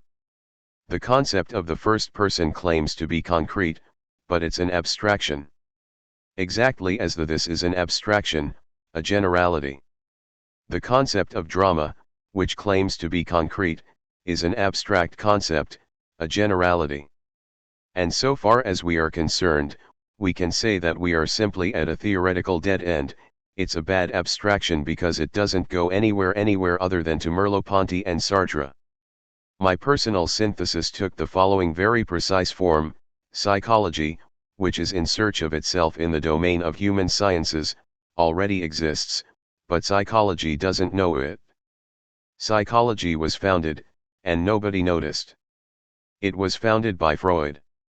Thus all that is required for it to constitute itself is that present-day psychology become aware that its essence was defined by Freud and that it draw the consequences of that fact. Thus it suffices to become aware of the fact that just as Galileo defined the essence of physics as such by saying physics as such is the physical capable of being measured, that is, he defined the essence of a region of the existent, and in the same way psychology can develop only on the condition that it become aware of the essence of the object that it has to develop, and the essence of the object that it has to develop, the essence of the psychic, is the unconscious. In other words, it took this amusing form: the object of psychology is the unconscious. Psychology can develop only by defining, by means of this essence, the object of psychology as the unconscious. I more or less adopted Politzer's criticism, which consisted in saying, basically, psychology up to now has drawn on the prejudice of the soul, and I said in another way, psychology has up to now drawn on the prejudice of the consciousness. It has not become aware of the fact that the essence of its object is the unconscious. In this way, in fact, I juxtaposed a certain encounter with psychology, with psychoanalysis itself, with another encounter that I was making, that we all make, which is the encounter of psychoanalysis with the social sciences themselves, that is, with an objective reality. In this way I pass from what we might call the personal side, that is, the autobiographical and intellectual side of the exposition of the problem, to an objective exposition of the problem, which can be formulated as follows: what is the current status of psychoanalysis in relation to the human sciences and particularly in relation to psychology? The second part of my reflections, which I will also divide into two parts, the scientific relation of psychoanalysis to psychology, on the one hand, and the ideological relation of psychoanalysis to philosophy, on the other hand. Let's turn first to the scientific relation between psychoanalysis and psychology. The paradox of the present situation can be put this way: after having been rejected by the culture of his time, Freud was accepted. Now he is everywhere, he has invaded. That raises a problem, but we can't reflect immediately on this problem. We can start from it to reflect on the question, which is what Lacan also does. In any case, the observation from which we have to start is that everywhere we see an absolutely profound symbiosis between psychoanalysis and psychology in the current state of the social sciences. And we see it on both sides. In other words, this encounter does not occur solely on the side of psychology. On the one hand, we see psychology reaching out to psychoanalysis, and, on the other, we see psychoanalysis reaching out to psychology. These two things are happening at the same time. We can show that in a very precise way. On the side of psychoanalysis, what is approaching psychology? 9. It's what Tord mentioned last time, all the developments of psychoanalysis concerning the development of the psychoanalysis of children. In Freud you have a series of texts, Little Hans, 3 essays on sexuality, all that underwent considerable development. With Freud, generally speaking, a whole series of psychoanalysts who specialize in children, specialists who did not exist earlier, has developed, producing an extremely abundant literature. Psychoanalysis also approached psychology through a whole series of disciplines on the borders of psychoanalysis. I'll come back to this notion of borders later, in particular, psychiatry and psychosomatic medicine. In general, we can say that psychoanalysis revived psychiatry, that's incontestable. Nosological descriptions, that is, descriptions of the visible structures of illnesses, which constituted most of what psychiatry did, were overthrown and revived by psychoanalysis's intervention. The face of psychiatry has largely changed. Psychosomatic medicine, a discipline that did not exist before, was constituted as a kind of general medicine, treating, through psychotherapy, a certain number of ailments that can be identified only by using Freudian concepts, that is, a certain number of symptoms that do not fall into the domain of general or organic medicine, but rather of a psychotherapy. Similarly, we can also note that psychoanalysis approached social psychology insofar as it provided it with a whole series of concepts that are at work in all the most current developments in social psychology. Whether it's a matter of investigations into motivation, studies on advertising, etc., you find psychoanalytic concepts, and it seems that psychoanalysis took the initiative. Very specific names are associated with this, names of psychoanalysts who've done studies that could be listed here. I'll spare you the list. One last, extremely important, point: psychoanalysis approached the general object of the human sciences by approaching anthropology. This is already found in Freud, or at least apparently in Freud, Totem and Taboo, Civilization and its Discontents, The Future of an Illusion. All these books deal with cultural phenomena, and thus anthropological phenomena, and they all present themselves as having the ambition to extend psychoanalytic concepts to the disciplines of anthropology and history that deal with cultural objects. You know that in America, in particular, this kind of research is currently undergoing considerable development. American anthropological studies, for example, the works of Margaret Mead, Gardiner 10 et.al., are usually written by people who have either been analyzed themselves or who have had psychoanalytic training.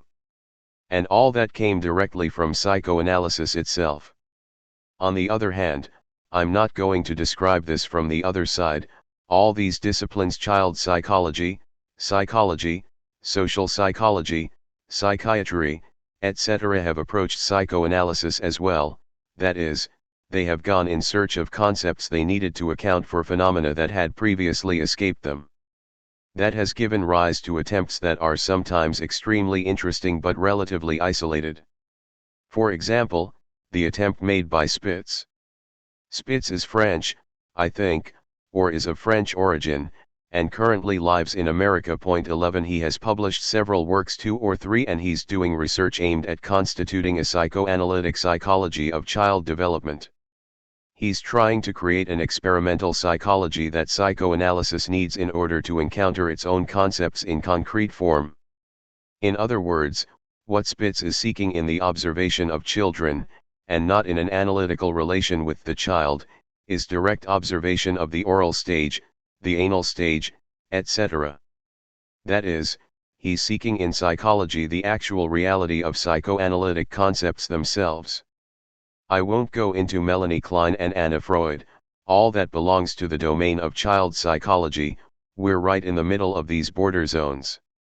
I'd like to mention another encounter between psychology and psychoanalysis that is extremely important and extremely typical. In short, the encounter that has taken place up to now has been one between psychoanalysis and a psychology without any genuine biological or psychosocial foundation. But an extremely interesting encounter that we can call indirect is taking place on another terrain, that of psychophysiology and biology. This terrain is obviously the most interesting, for the following reason: biology exists as a science, in any case it is a scientific discipline that has scientific qualifications. So does psychophysiology. The clearest example is Wallin. Wallin developed a psychology that is original with respect to classical psychology, and it is heavily used, especially by Marxists who take an interest in these problems. Wallin developed a psychology that can be considered, formally, in contrast to classical psychology, a dialectical psychology. Everything that is dialectical being Marxist, or rather nothing that is dialectical being foreign to Marxism, according to an adage that ought to be written in Latin to give it all its power, everything that is dialectical is ours. Wallin being dialectical, he's necessarily a Marxist. On what is this assimilation based? It's based on the concept of stage. Wallin, drawing on the works of neurologists who have, in fact, identified biological, neurological, etc. stages of psychological maturation, has shown a kind of parallel between the existence of stages of biological, neurological, etc. maturation, on the one hand, and the existence of stages of psychological maturation, on the other hand. He has established a parallel and a correspondence between them, that is, he has observed, in fact, that the essential stages coincide. And among other things, an amusing detail, he is the first to have emphasized the fundamental importance of the mirror stage, a fact that Lacan I wouldn't say has never pardoned him, but in any case has always managed to avoid mentioning point 12 because it also happens that psychoanalysts sometimes read texts that are not purely psychoanalytic or psychiatric. When it happened that someone said, to Lacan, "But your mirror stage was already in Wallin," he flew into one of those historic rages that, if they had received the public notice they should have, would have shaken at least the Arc de Triomphe. What matters in all this is that, in actuality, another encounter between psychology and psychoanalysis becomes detectable. An encounter regarding the very structure of the type of development that appears in psychoanalysis, on the one hand, and in psychology, on the other. In psychoanalysis, as in psychology, it seems that we are dealing with a dialectical development in stages, and Wallin is the theoretician of this encounter. Even if he never talks about psychoanalysis, in fact, in his work there is, and this has been used by some theoreticians who claim to follow him, as soon as psychoanalytic concepts have been allowed to go into circulation, what is necessary to found a theoretical rapprochement between psychoanalysis and psychology. The third encounter between psychology and psychoanalysis takes place on a third terrain, that of society itself. This is doubtless the most interesting point. Here I am only developing everything Tort said, and in particular when he described Lacan's critique of existing psychoanalysis as the critique of the psychoanalyses of social adaptation. It takes place on the terrain of society. This presupposes two convergent conditions for the encounter, on the side of psychoanalysis and on that of sociology. Point 13. Let's look first at the side of psychoanalysis. This is based on a theoretical interpretation of what Freud calls the reality principle. I don't want to give a detailed history of this subject, that could be done, and it's very important, but here's the gist of it. The reality principle has gradually come to be interpreted as representing the reality of society, that is, The object of psychoanalysis has been interpreted as the resultant of the interaction between the child as a biological being and the social milieu in which he lives, and in which he receives his life in the first moment, and at the same time as his life, the norms of his upbringing, that is, the social constraints society teaches him through the intermediary of his parents, and particularly his mother, constraints that take the form, first, of the regulation of nutrition, that is, the timing of the moments when the breast is offered to the child, second, toilet training, etc., and it goes on like that. The reality principle is society, not in its material reality, not in the fact of feeding the child, etc., but in the norms that the immediate familial entourage transmits to and imposes on the child, norms that are the necessary regulations of the society itself. Everything thus depends on the Oedipal moment. This Oedipal moment, which interests Sartre in particular, is supposed to be the moment when the child interiorizes the reality principle, that is, assumes the obligations that are imposed on him by society, that is, no longer wets his diaper, to take a symbolic example, simply because he knows that he must no longer do that. He knows it, and that is the superego. That's a particular example. In short, the fundamental authority that is going to dominate the child's life from this moment on explains his whole development. The superego that controls the setting up of all the other subordinate agencies is simply a specific moment that can, moreover, be considered the moment when neurological maturation, motor maturation, visual maturation, biological maturation, and psychological maturation converge, and it happens to be precisely the moment when the child interiorizes the social obligation that is imposed on him in exchange for life and the forms that that social obligation takes. Now, this is very important, first of all because it determines a whole interpretation of the meaning of psychoanalysis, and then of its practice, and also a whole, very amusing theoretical reflection on psychoanalysis itself.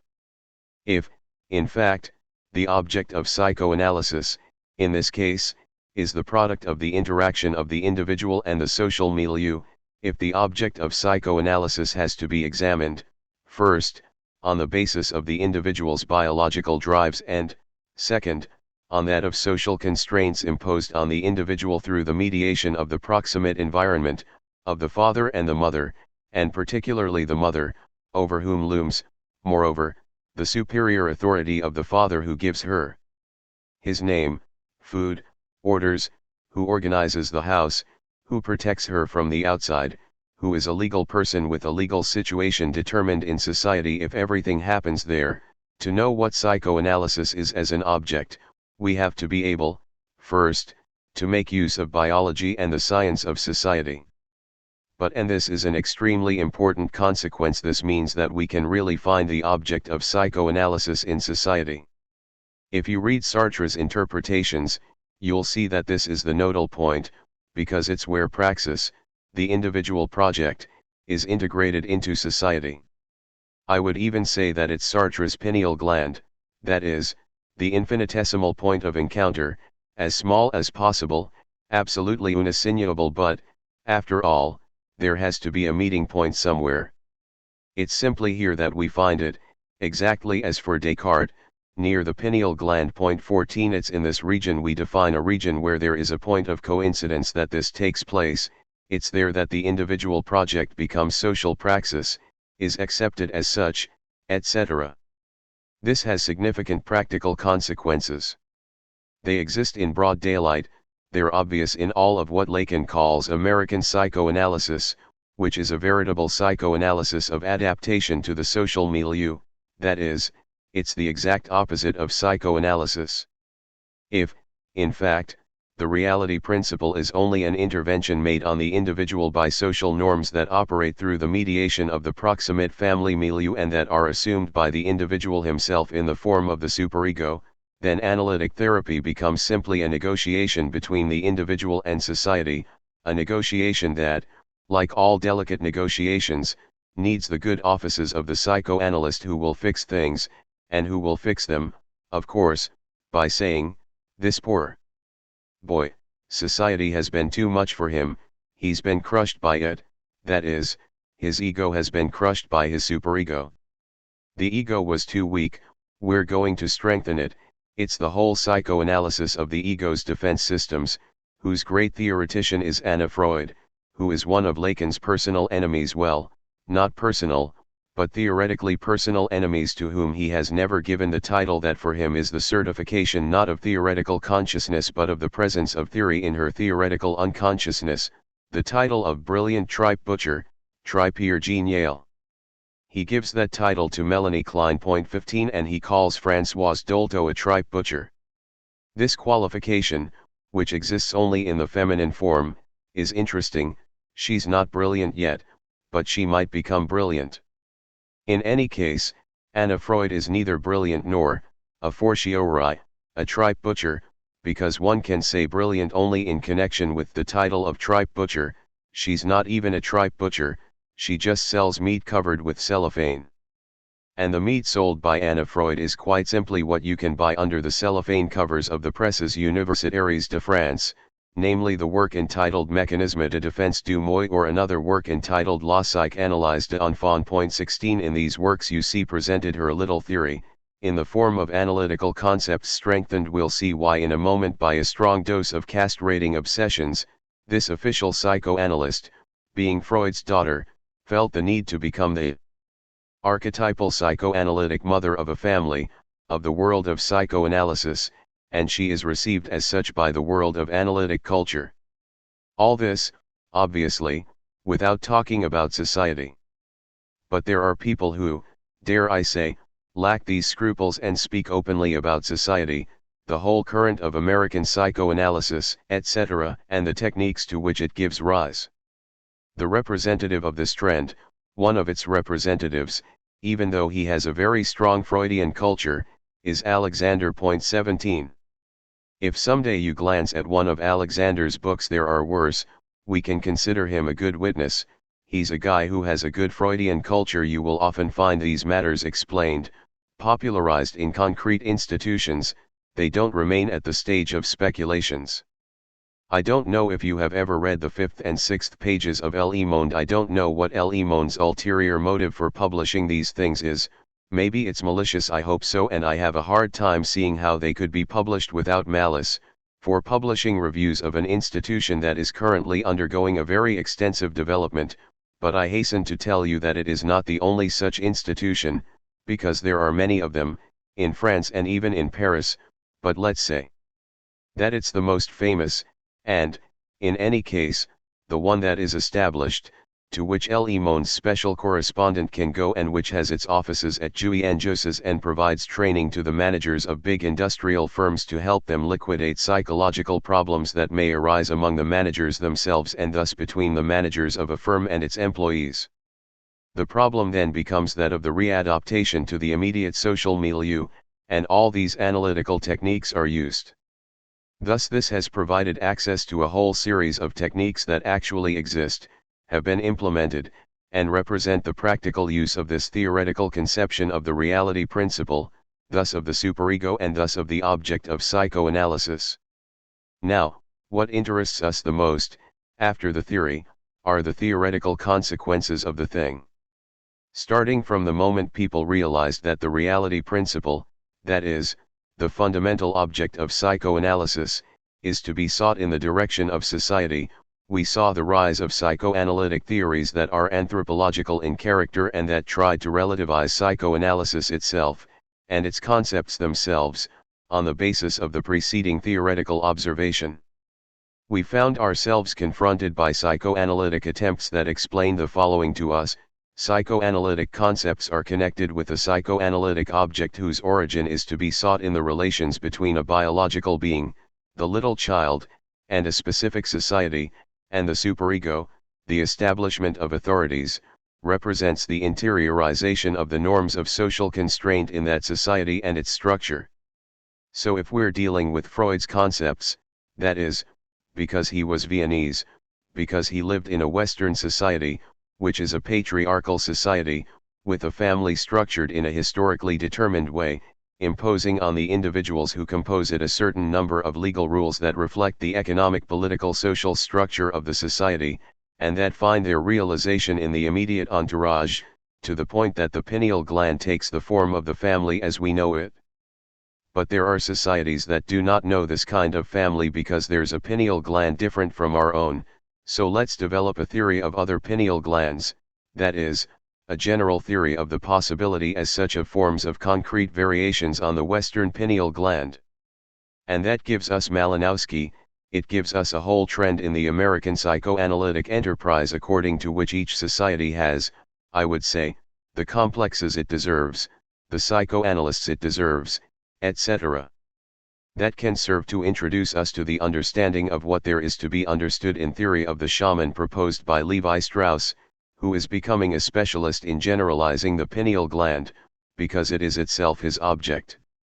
He tells us that the shaman of a primitive society is the same thing as the psychoanalyst, that society gives the psychoanalyst the same mission as primitive society gives the shaman, liquidating symbolically the society's conflicts with itself by administering therapy to an individual declared by society to be mad or sick. If you study, and please do that, the chapter of Levi Strauss's Anthropologie structurale on the theory of the shaman, you will immediately see what space this reflection moves in. There you have the domains in which psychoanalysis and psychology meet, those in which psychoanalysis and biology meet, and finally those in which psychoanalysis and society meet, with their theoretical consequences and practices. In the current situation there is obviously another domain of encounter, and it is where psychoanalysis and philosophy meet, or, rather, where a certain number of themes borrowed from psychoanalysis are exploited by existing philosophies. I said enough a while ago, talking about Pulitzer, not to need to return to this at length. What I want to say is simply that the three preceding encounters I indicated can be juridically, theoretically authorized by the possibility of using psychoanalytic concepts in psychology, sociology, and anthropology, or by the possibility of using psychological, biological, neurological, or sociological concepts in psychoanalysis. In other words, the three kinds of encounter that I've analyzed up to this point occur at the level of concepts, that is, they are favors of a conceptual order done to psychoanalysis by other disciplines. There is no encounter without an exchange. What is exchanged between psychoanalysis and the other disciplines we've mentioned up to now is concepts. What I'm going to say now does not concern concepts. What is going to be exchanged between psychoanalysis and philosophy is not concepts. I would say that it's the concrete sense. More exactly, the exchange will take place in the following manner. In general, psychoanalysis is going to give philosophy the concrete, and philosophy is going to give psychoanalysis concepts. This takes place in the following manner: philosophy is going to explain to psychoanalysis that, if it wants to conceive the concrete with which it deals in a therapeutic practice that is still theoretically blind, it has to borrow its concepts from philosophy. It's very interesting, it's a question of practice, whereas before it was a question of theoretical exchanges. The exchange takes place like this: psychoanalysis gives philosophy the concrete, that is, practically, let's call a spade, the dual situation of the relation between doctor and patient. This is the object that psychoanalysis gives to philosophy. And philosophy, in turn, is going to give psychoanalysis concepts for thinking about this thing that philosophy then considers as constituting the true object and essence of psychoanalysis itself. Exchange fair means that in these two exchanges there is one partner who imposes his law, that is, philosophy, when it says to psychoanalysis, I'm going to define your status for you, and then it's settled, we won't talk about it anymore. That's Sartre's and Merleau-Ponty's discourse, following Pulitzer's discourse. This "it's settled, we won't talk about it anymore" is the philosophical concept in which the realities of the psychoanalytic experience of therapy are developed. And this reality of the psychoanalytic experience is essentially the relation between the doctor and the patient. This is also a fundamental point in Lacan's reflection.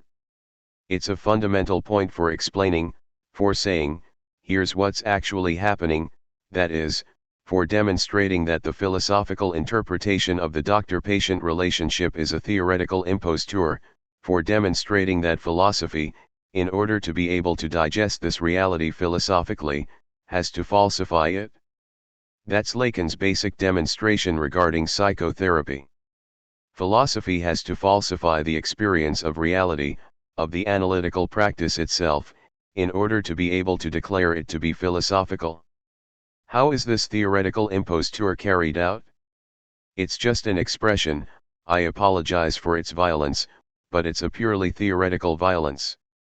Through the following postulate, what is at stake in the doctor-patient relationship, in the dual relationship of psychotherapy, is very simply the pour autrui, for others, it is very simply intersubjectivity, that is, the fundamental concept of what we might call the existentialist, personalist current that is one of the great trends of the present period and that flows through countless mouths from the springs of modern history. Obviously, Politzer's role in this context was absolutely decisive, because it was he who provided these concepts. When Politzer contrasted third-person knowledge with first-person knowledge, when he explained that this took place between the patient and the doctor, and that it was a drama, one could only see that this was in fact intersubjectivity in a situation that reminds us of that of the master and the slave. As an anecdote, I can give you a very concrete example of this, that is, of its real efficacy. A year and a half ago there was a conference at Bonneville 18, which is a small town, I think, in the department of Sarthe, remarkable in that it is dominated by an immense building that from a distance looks, for all the world, like a big chateau, because it sits on a flat plain. You see that from a distance, it's the psychiatric hospital, and in this psychiatric hospital Henry E. Y reigns supreme. 19 He has occupied a place in the history of French psychiatry. I was going to say a place like that of Bergson in the history of French philosophy at the same period, but that would be to insult EY because he played an extraordinarily positive role. He was, and I excuse myself for saying this, but it's very true, he was precisely the first great professor of French psychiatry, insofar as he taught French psychiatry that there was something outside the borders of France. Henry E. Y can be considered a hero of the battle against provincialism, French provincialism in the theoretical domain that concerns psychiatry.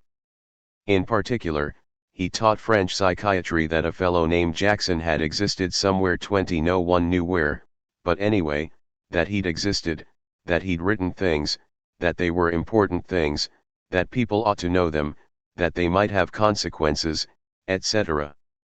For years, in the comfort of his chateau at Bonneville, EY has been periodically organizing a psychiatric conference in the course of which he sets forth his doctrine, which is a dynamico-psycho-organic doctrine, a kind of psychiatric Bergsonism that has, in fact, shed light on things and, besides, is inspired by Jackson, and he provides an opportunity for people to express themselves. Obviously, he is no longer completely the intellectual guide of the younger generation. He was a contemporary of Lacan, since they studied together at St. Anne, their meeting dates from that time. Similarly, when they were there at St. Anne they were roommates, and on the wall of their room this little phrase was written, "En est pas fou qui veut, not everyone is mad who wants to be." For them, that was a whole program. In other words, madmen exist, but not everyone can be mad. That was very important, because it meant, we have to take this seriously, it's not only negative, it's also positive, something positive is expressed in it.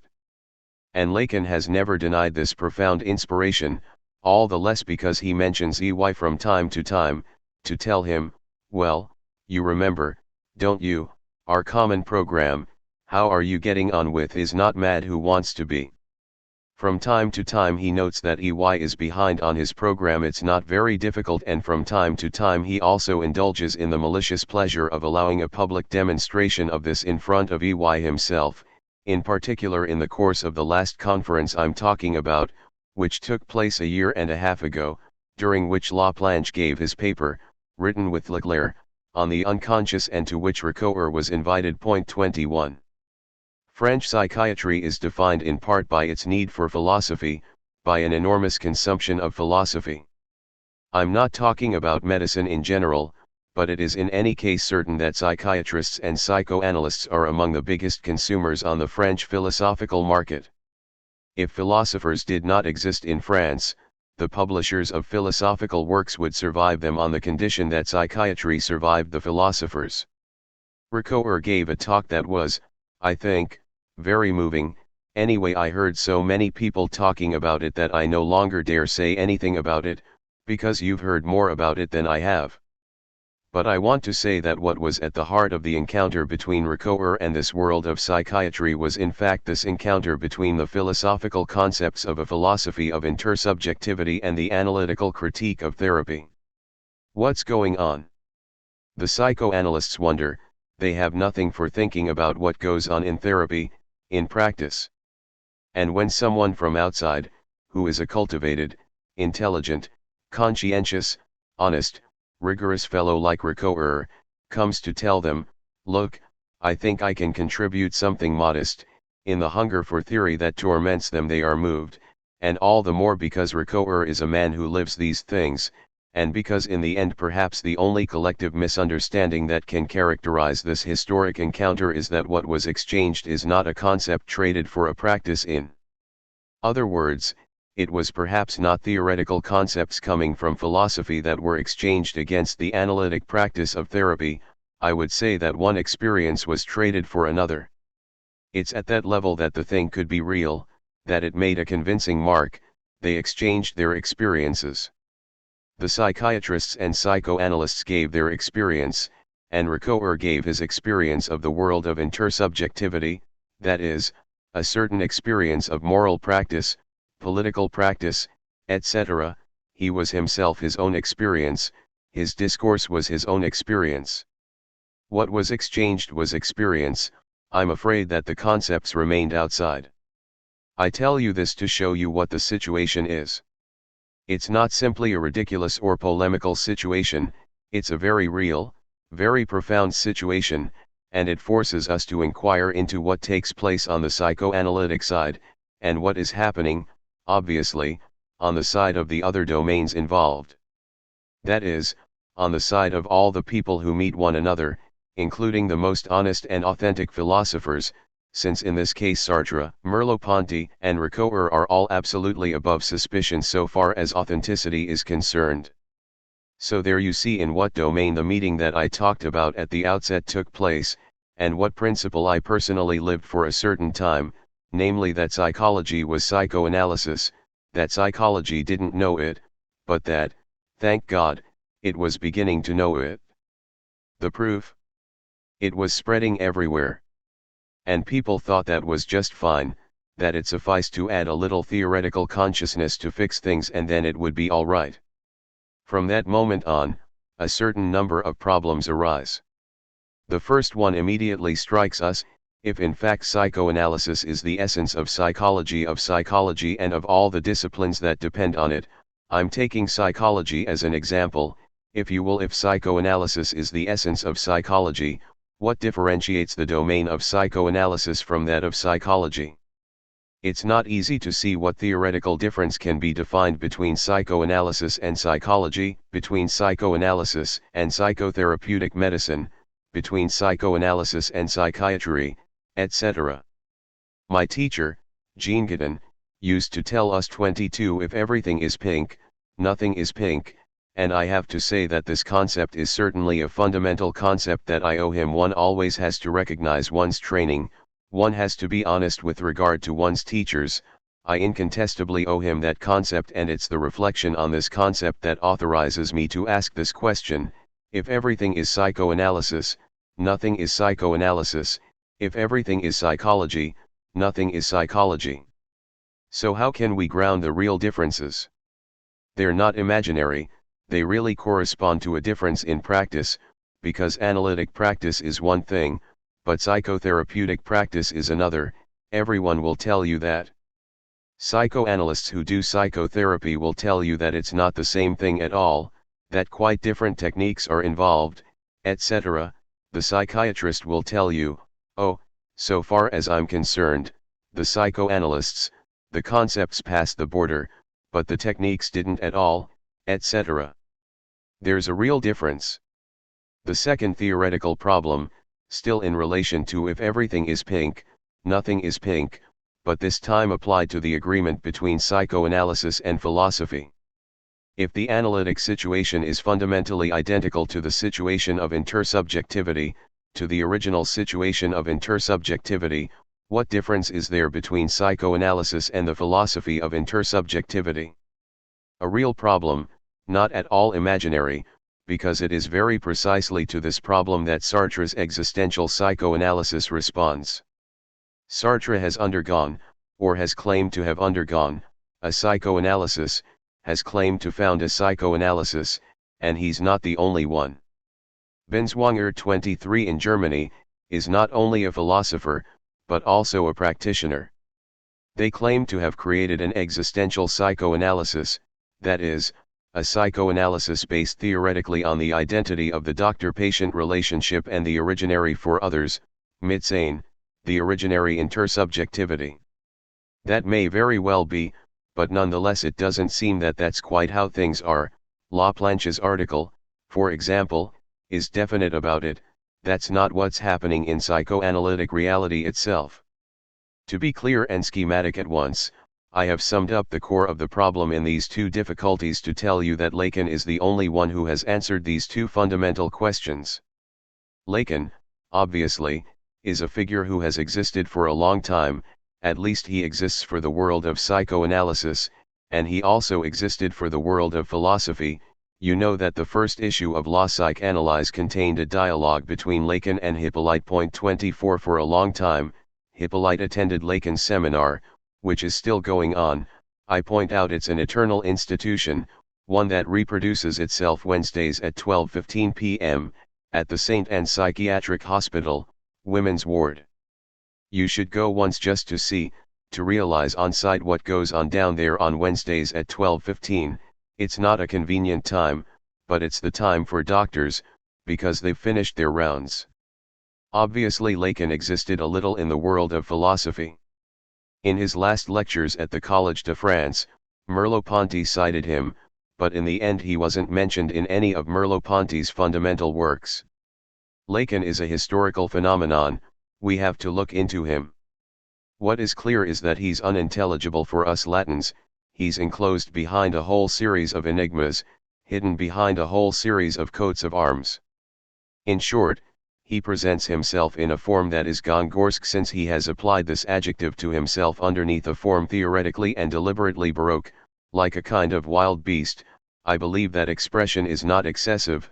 You have to have heard him scream to know that he is a man of an absolutely extraordinary aggressiveness, of a splendid maliciousness in which he certainly realizes himself as an individual who passed by way of surrealism. But the use of surrealism is not always exemplary, and that corresponds to something. To what?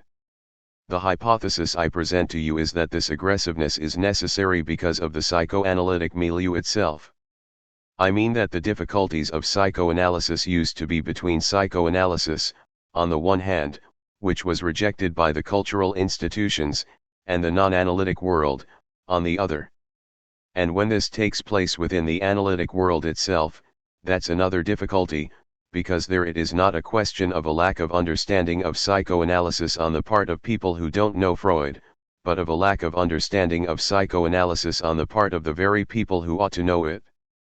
And in the current forms of the organization of the psychoanalytic world, that is, in the juridical, social, economic structures of the psychoanalytic world, I think there's no other way out than nastiness, on the one hand, and, on the other, a behavior of theoretical imposture through which, by pretending to say something incomprehensible, he says something perfectly clear, but to make it pass he needs to protect himself through the form of incomprehensibility he imposes on us. I think that for him this is a way of making his interlocutors feel stupid, and that it gives them immediate proof that they don't understand anything they say. I think they need the immediacy of this proof in order to respect something that is hidden behind the very form of the inaccessibility of the discourse. If you go to Lacan's seminar, you'll see a whole series of people praying before a discourse that is unintelligible to them, unless they frequented the master for a long time, or else this is the very positive and absolutely inevitable aspect of his behavior. He uses the methods of intellectual terrorism, that is, he forces people to recognize that they don't understand what they're reading, that they don't understand because even the people who have a theoretical culture can't understand it. So all the more. In short, in these forms whose historical existence would have to be justified beyond Lacan's autobiographical reasons, something extremely important and extremely serious is going on, which I want to formulate very briefly. We can say that the theoretical work undertaken by Lacan is characterized by a radical, conscious, resolute refusal in which the resolution and the consciousness match the theoretical content. I mean that he's a guy who's resolute, not at all out of a decision made by the will, but on the basis of the theoretical certainty that what he says is founded. This resolution is manifested negatively and positively.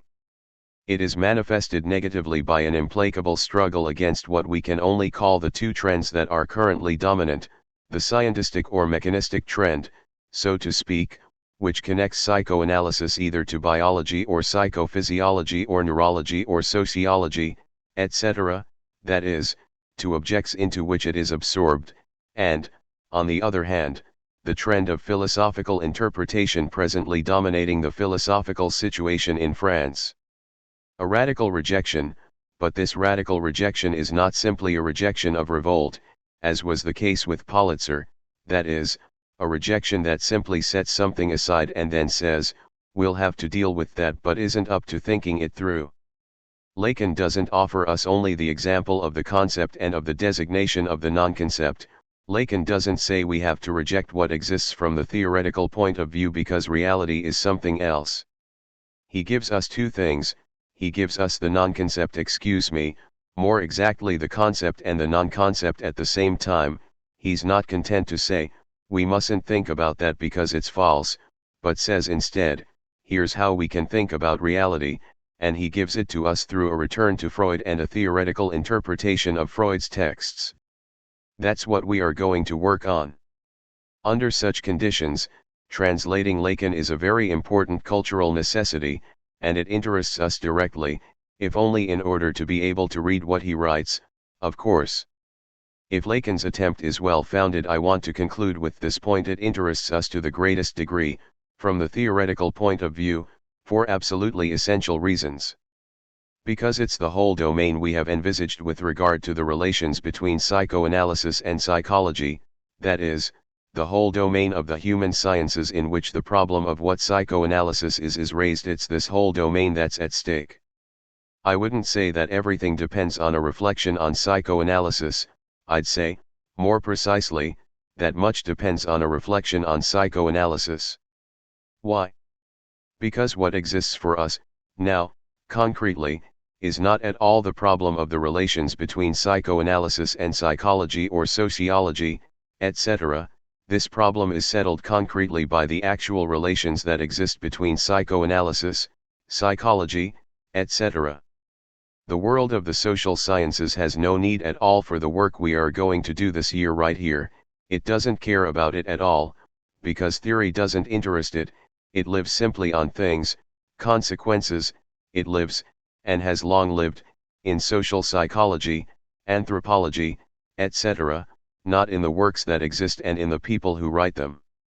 What interests us is the theoretical question that we are raising: what is the relation, not factual, concrete, actual, but theoretical, the relation de jure? I return now to what I said at the outset between psychoanalysis and the human sciences.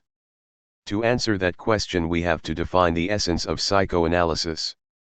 In order to make our way into that world, we need the point that Archimedes asked for. In order to see further, that point of departure, we need an absolute point, a theoretical point. Something, somewhere, has to be defined theoretically. The situation is such that this point is found in this world. In my opinion, there are two mooring points. The first is the theoretical consequences of the problematic inaugurated by Marx, but that's something else. And the other is the work of someone who has nothing directly to do with Marx and who says, today we have a theoretical mooring point, and it's the only mooring point we have, not in the whole world, but very precisely in the world of psychology, in the world of the relation between psychology, psychiatry, etc., in the world that concerns the relation between psychology and psychoanalysis, and this mooring point is the possibility of a consistent, rigorous, valid, theoretical definition of psychoanalysis. That's what Lacan gives us. 2. Psychoanalysis and psychology. We're going to try to talk about the relation between psychoanalysis and psychology. That's a tall order because these relations are highly problematic. All we can hope to achieve is a definition of terms of which we can be relatively sure and on the basis of which we might be able to reach not the solution but at least an initial, relatively rigorous formulation of the problem. I would like to put this attempt, whose difficulty I have gauged in trying to give it these reference points, under the protection of this formula of Freud's. Is it a mere accident that we have succeeded in providing a coherent and complete theory of the psyche only after having modified its definition, a formula that I would place alongside this other formula of Lacan's, saying that Freudian theory is a psychology is a crude equivocation too. The problem I would like to try to address is the following: why does Freud's modification of the definition of psychoanalysis arrive at this conclusion, which radically separates psychoanalysis from psychology? To try to deal with this problem, to try to raise it, is practically to question the place of psychoanalysis. The presentations that you've heard so far have shown you that the question of the location of concepts within psychoanalysis was fundamental for their definition. Point 3. I think that the same can be said about psychoanalysis itself. The question of its location within the domain of the objectivity of existing sciences or possible sciences is essential for its own definition. And if I didn't want to avoid abusing an image here, I'd compare the description that Lacan gives of the subject of discourse, which is constantly haunted, as if by its absolute condition of possibility, by the empty site from which its discourse is uttered, with the situation of psychoanalysis itself, which, in Lacan's thought, is constantly haunted by the site that it could occupy in the domain of the objectivity constituted. Where is psychoanalysis situated? What is its place? What is its location in a space that does not yet exist? What are its borders with existing disciplines? What are its non-borders with existing disciplines? These are the kinds of questions that constantly haunt Lacan's thought. And it's no exaggeration to say that they also haunted Freud's thought. What is equally striking, in both Lacan and Freud, is the following paradox. We find in Freud, as in Lacan, a twofold preoccupation, radically separating psychoanalysis from the discipline that claims to be the closest to it, psychology, and, on the contrary, trying to attach it to disciplines that are apparently distant from it, sociology, anthropology, or ethnology. This way formulating the problem and envisaging its solution might give new significance to certain texts of Freud's that have too often been considered simply aberrant, precisely insofar as people had a psychological conception of psychoanalysis. Texts like Totem and Taboo, The Future of an Illusion, and Civilization and Its Discontents, that is, texts in which Freud tried to give a sociological status to concepts that seemed to be psychological. Perhaps at that point he brought them closer to their true place, but it may also be that, not having succeeded in locating the psychoanalytic concepts within psychoanalysis itself, he found it very difficult to locate psychoanalysis within an existing objectivity. Why, in fact, is psychoanalysis seeking its place? I would like to propose the following hypothesis, which it seems impossible not to make after the presentations we've already heard concerning Lacan's interpretation of psychoanalysis. For, if psychoanalysis actually represents the rise of a radically new scientific discipline, if it's true that Freud modified, as he says himself, the definition of the psyche, if it's true that Freud made a genuine scientific discovery, if then it's true that in psychoanalysis we're dealing with the rise of a new scientific discipline, that is, with the designation, specification, individuation of a new scientific object, to understand which new concepts are being proposed. If all that is true, in the case of Freud we're dealing with a phenomenon of which the history of culture was already aware. We're dealing with the rise of a scientific discipline that presents itself as totally new with regard to a field that was constituted earlier. We're dealing with the rise of a new truth, of a new knowledge, thus with the definition of a new object that breaks with the field constituted earlier, breaks with a field against the background of which this new discipline stands out. A field that is already occupied, that is an ideological field in which it has no place. In the history of human culture we can observe phenomena of the same kind during the rise of a new scientific discipline, whether in the case of Greek mathematics, Galilean physics, Marx's theory of societies, etc. To the extent to which we're dealing with an epistemological break, with a rupture in the continuity with the earlier field, we're dealing with a phenomenon of rupture that contains in itself, like a real virtuality, a capacity to upset the field against which it stands out. That's the first point. But, at the same time, this rising up against the background of a field in which all the places are taken occurs under conditions such that the rise has a tendency to be contested and revoked by the field against the background of which it rises up. The rupture that a new scientific discipline introduces into a field in which all the places are taken, in fact, poses problems for the thinker or scientist who tries to define his new object, problems that are at first practically insoluble. This rupture has to be carried out within the field itself where it is supposed to intervene, practically in the language itself with which this new discipline has to break. That is why this remark of Freud's, after having modified the definition of the psyche, is itself related to the psyche. And all the Freudian terminology itself relates to the concepts on the basis of which Freud conceives his discovery and with which he has to break. It's no accident that the psychology of the unconscious is defined as the negation of a psychology of consciousness. This legacy and this condition Freud cannot avoid weigh very heavily on the destiny of his thought.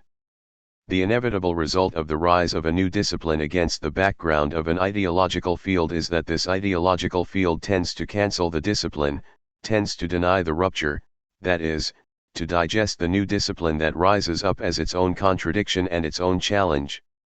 And that's what's happening in the history of psychoanalysis, in which we see psychoanalysis disappearing under the impact of the mastication, psychoanalysis being digested either by biology or by psychology. The essential question will be why the discipline that digests psychoanalysis most of all is psychology. Why, in other words, did psychoanalysis rise up against the background of psychology? And why is it that this field is its most immediate field? The final consequence of this situation is that the recognition of this rupture, that is, of its specificity, is possible only through a total restructuring of the field against which this rupture rises up, through a complete and real modification of this field, through the instauration of a new field, of a new border within this field, in short, through a redistribution of the places. That is why we can say that the problem of the place of psychoanalysis in the domain of the human sciences is a problem that arises in two ways. Psychoanalysis has no place in a field in which all the places are taken, and it is in that way that it will appear to be outside the field, as not having a border with it, as occupying an empty place. The second aspect of the problem of the place of psychoanalysis is that psychoanalysis cannot occupy a place in this field unless this field is itself completely restructured, that is, unless its topology is completely changed by it, unless the very nature of this field is modified by it. Does psychoanalysis alone suffice to modify the topology of this field, that is, to change its nature and its internal divisions? That's an open question. Lacan thinks, in fact, that psychoanalysis can restructure the field on which it has risen up. That may be beyond its possibilities. We're going to try to see how, against the background of the existing field, we can make an initial attempt to locate psychoanalysis. Here I've made a somewhat schematic drawing that represents what might be called an initial attempt to locate psychoanalysis. Point 5 What we've learned from Lacan's interpretation is that psychoanalysis concerns the little child's becoming human, that is, his integration into culture through the defile of the signifier, that is, through the defile of culture itself and the a priori culture that conditions any acculturation of this little biological being that is a little human biological being sick. This little biological being becomes a child starting from the moment he has crossed the boundary of the Oedipus complex, from the moment he is integrated into the machinery, that is, into the distribution of roles that are imposed on him by the kinship structures that are reflected in the order of the signifier through which he expresses his need in the form of a demand. The problem is then the following: what does the little human being encounter when he achieves the state of little human child? If psychoanalysis concerns, in fact, this passage from the biological to the cultural, the passage from the little biological being to the little human child, what does the little human being encounter when he enters culture after having passed through the defile of the signifier? In the current state of the field of the human sciences, it might be thought that he encounters a psychological reality, that he will become a psychological subject, and that psychology will be the point where the individual human is integrated into culture, that is, into human relations. Psychology, which will then be replaced by a new discipline, psychosociology. I can give you an example of this interpretation about which, I hasten to say, you all know this already, that it's abstract, the example of the interpretation proposed in the ideology of the 18th and 19th centuries, particularly in the ideology based on Condillac, that of wild children. If you have an opportunity to read Dr. Itard's reports on the wild boy of Aveyron, you can find them in Lucien Malson's Les Enfants Sauvages, where they have just been published. 6. You know that the 18th century took an interest in this problem of the passage from nature to culture, and one of the examples on which 18th century reflection focused was that of so-called wild children, wolf children, calf children, pig children, etc., that is, children who were picked up in the woods, who lived with animals, and who were found in a state in which there was nothing human about them, but instead they had an animal behavior that made them seem to be little wolves, little bears, etc. Here's what we can say about the essential characteristics of these wild children, although it's obviously pretty difficult to really verify it, because it's possible that a certain number of perceptions, ideological perceptions, played a role in defining these characteristics. The first characteristic is that they go on all fours, the second is that they do not speak and almost never learn to speak, a very interesting phenomenon, the third is that they show no sexual desire, the fourth is that they cannot recognize themselves in a mirror, the fifth is that they can't smile. These characteristics, which were summed up not by 18th century philosophers but by anthropologists who have reflected on these examples, are perhaps not without interest insofar as a whole series of contemporary studies, in particular those of Spitz 7, have connected all these phenomena that an experimental child psychology can observe and that play an essential role in Lacan's and Freud's thinking about the phenomena we are studying. Let's take the example of the wild boy of Aveyron studied by Dr. Itard, who worked and taught at an institute for the deaf and dumb, quite near here, as it happens, and had been assigned to study the wild boy of Aveyron by the Minister of Interior, at the time 8, who was eager to promote the sciences. What is extremely interesting about this case is that Dr. Itard implemented a pedagogy based precisely on the hypothesis that this wild child was a biological being who had to be integrated into society by teaching him human behaviors as if he were a psychological subject. In other words, the pedagogy Itard applied was a condylation pedagogy that tried to restore the continuity between the biological individual and the psychological subject. The most interesting example, because it challenges the concept that is essential to our reflection here, is that of language, is that of the attempts Itard made to teach the child to speak. He got very disappointing results, but what's interesting is to see how he reflects on his own disappointment. The first thing Itard noted was that this young savage was sensitive to sounds that were completely insignificant for a cultivated man, for example the sound that is made when shelling a nut, but he was completely insensitive to a rifle shot fired behind his back, and completely insensitive to the human voice. And the only human sound, the only human vowel that he finally recognized, was the vowel O. That's why Itard gave him the name of Victor. One day when he was in the kitchen cooking potatoes, two people were having a lively argument behind him, without his seeming to pay them the slightest attention. A third person came in and joined the discussion, beginning all his remarks with these words, "Oh, that's different." I noticed that every time that person uttered his favorite exclamation "Oh," the wild boy of Aveyron's head whipped around. That evening, at bedtime, I carried out a few experiments in this intonation, and I got more or less the same results. I reviewed all the other simple intonations known under the term of vowels, but without success. This preference for the O led me to give him a name that ended with this vowel. I chose that of Victor. He has kept his name, and when it is uttered in a loud voice, he seldom fails to turn his head or come running up. And here's the most interesting thing, it may also be for the same reason that later on he understood the meaning of the negation non, no, which I often use to correct him when he makes mistakes in his little exercises 9. There we have, so to speak, the identification of a conditioned reflex. And our good doctor, after he'd succeeded in establishing this point of contact, this mooring, with a vowel, tried to develop language. I had reason to think that the vowel O, having been the first heard, would be the first pronounced, and I found it extremely fortunate for my plan that this simple utterance was, at least so far as the sound was concerned, the sign of one of this child's most ordinary needs. There we have the theoretical basis on which this pedagogy was to be developed. The word is conceived here as the sign of a need. A whole philosophy of language is implicit here, a sign of a need, the need of an individual, of a psychological subject who is going to be defined by his needs, and who will have to use language as a system of signs serving as a mediation of his needs. And here's what's going to happen. However, I was unable to derive any advantage from this favorable coincidence. When he was very thirsty, I held before him a vessel full of water, crying frequently, "Oh, oh," then I gave the vessel to another person who uttered the same word in front of him, and getting it back from him by the same means, all in vain.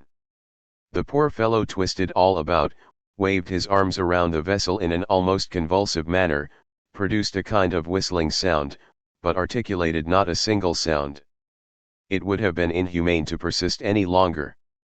I changed the subject, but not the method. I tried working with the word le, milk. 164-65. The word le is the first word that this child pronounced, and that completely disconcerted our good doctor philosopher. On the 4th day of this second attempt, I succeeded in getting what I wanted, and I heard Victor pronounce distinctly, though admittedly in a somewhat crude way, the word le, which he repeated almost immediately. It was the first time that an articulate sound emerged from his mouth, and I heard it with the deepest satisfaction. However, one thought greatly diminished the advantage of this first success. It was only at the moment when, giving up hope of succeeding, I had just poured the milk into the cup he held out to me, that the word le escaped him with the greatest demonstrations of pleasure, and it was again only after I had poured him some more as a kind of reward that he uttered it a second time. One sees why this kind of result was far from fulfilling my intentions. The word uttered, instead of being the sign of a need, was, in relation to the time when it was articulated, only an empty exclamation of joy. If this word had come out of his mouth before he was given what he wanted, then it was done. Victor would have grasped the true use of the word. That is, Victor would have grasped the philosophy of the Enlightenment's conception, Condillac's conception, of the psychological subject, and would have become a little condylation. One point of communication was being established between him and me, and more rapid progress flowed from this first success. 164-65. You see the whole philosophy of language that is implicit in this practice, the subject defined by his needs, the mediation of language as sign, the sign in unequivocal relation with the thing, and communication established between two subjects by means of language, a system of signs in direct relation with the subject. Instead of all that, I had just obtained only an expression, meaningless for him and useless for us, of the pleasure he felt. At most, it was a vocal sign, the sign of the possession of the thing. But that, I repeat, did not establish any relationship between us. It was soon to be disregarded precisely because it was useless for the individual's needs and subject to numerous anomalies, like the ephemeral and variable feeling of which it had become the indication. 165-66. Nonetheless, later on Itard noticed that the word le was pronounced by Victor as la, li, li, a little like glee in Italian, that is, with a rolled L, and he wondered if that was not related to a certain little girl, named Julie, a young lady of 11 or 12 who came to spend Sundays at the home of Madame Guérin, her mother. It is certain that on that day the exclamations "lee" and "lie" became more frequent, and were even heard, her governess reported, during the night at a time when there was reason to think that everyone was sound asleep. We cannot determine with precision the cause and value of this last fact, 166-67. I have quoted this text at length to give you an example of an interpretation in which this becoming human of the biological subject is interpreted in relation to a whole ideology of the psychological subject defined by his needs, and language comes in simply as a theory of the sign in relation to the thing, needs being themselves related to the thing has to be obtained by language as a means of communication with another who will give it to the child. Need is determined, it is expressed, in a sign that passes through another person who gives the thing, and the thing is directly related to the need. The circle is thus completed, but it causes the presence of two subjects to appear, the one who speaks, the subject who utters, and the one who understands language, and causes to appear a particular status of language in which there is an unequivocal relation between the sign and the thing signified, between the signifier and the thing signified. There you have the whole ideological background, which involves an imaginary machinery, that of two subjects communicating through language, this means of communication between two subjects being itself a means of signifying a thing that is signified by the linguistic signifier. That is, you find in all this a structure in which the subjects communicate through language, itself in direct relation with the thing being itself in direct relation with the needs of language. Everything is flattened out, the subject and his needs are one and the same, and it's through this twofold identity that communication is possible. That is the background of the ideological conception with which the break in modern linguistics was to take place, a break that Lacan was to take advantage of. This flattening, this horizontal character of the two subjects in their alterity, of two subjects defined by their needs, in other words, the identity of the subject and his needs, on the one hand, and, on the other, the identity of the sign, of the signifier and the signified, all that forms a similar structure and belongs to the same fundamental problematic. That is the basis on which the subject is defined as a psychological subject, and it is this imaginary machinery, this imaginary theory that Itard tries to use to introduce the little biological being to the quality of a psychological subject. And it doesn't work. It doesn't work, but, on the other hand, he observes phenomena as aberrant as the one through which an expression turns out to be related to manifestations of joy, with a whole sort of show that can also be related to the presence of a certain little girl associated with these words, etc. All these phenomena are aberrant for him and don't enter into his conception. All that to give you an idea of the cultural background, the ideological backdrop, against which we can try to conceive this becoming human of the little human animal.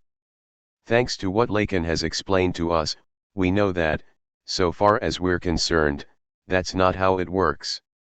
We know that in analytic practice the psychoanalyst is dealing, in the subject facing him in therapy, with what we can call the traces of this archaeology, that is, with the currently present traces of this archaeology, that is, with the currently present traces of what happened at the crucial moment of the integration of the little human being into the cultural world.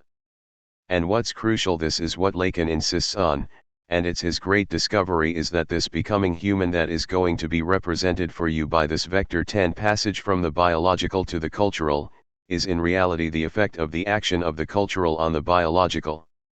What is represented here by this vector must actually be represented by another vector.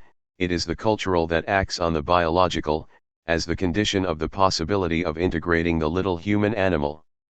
Instead of dealing with this biology rightward arrow culture vector, we're dealing with a very different structure in which culture produces this forward movement.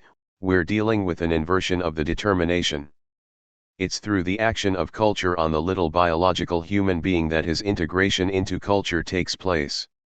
Thus it's not the becoming human of the little human being that we're dealing with, it's the action of culture, constantly, on a little being other than culture itself, which culture transforms into a human being. That is, we're actually dealing with a phenomenon of investment whose vector is apparently oriented toward culture, whereas in fact it is culture that constantly precedes itself, absorbing the being that is to become a human subject. The second consequence of Lacan's reflection is that what precedes the becoming human of the little human being isn't psychology, it's not the psychological subject, but what he calls the order of the symbolic, or what I would call, if you will, the law of culture. It's the law of culture that determines the passage to culture itself.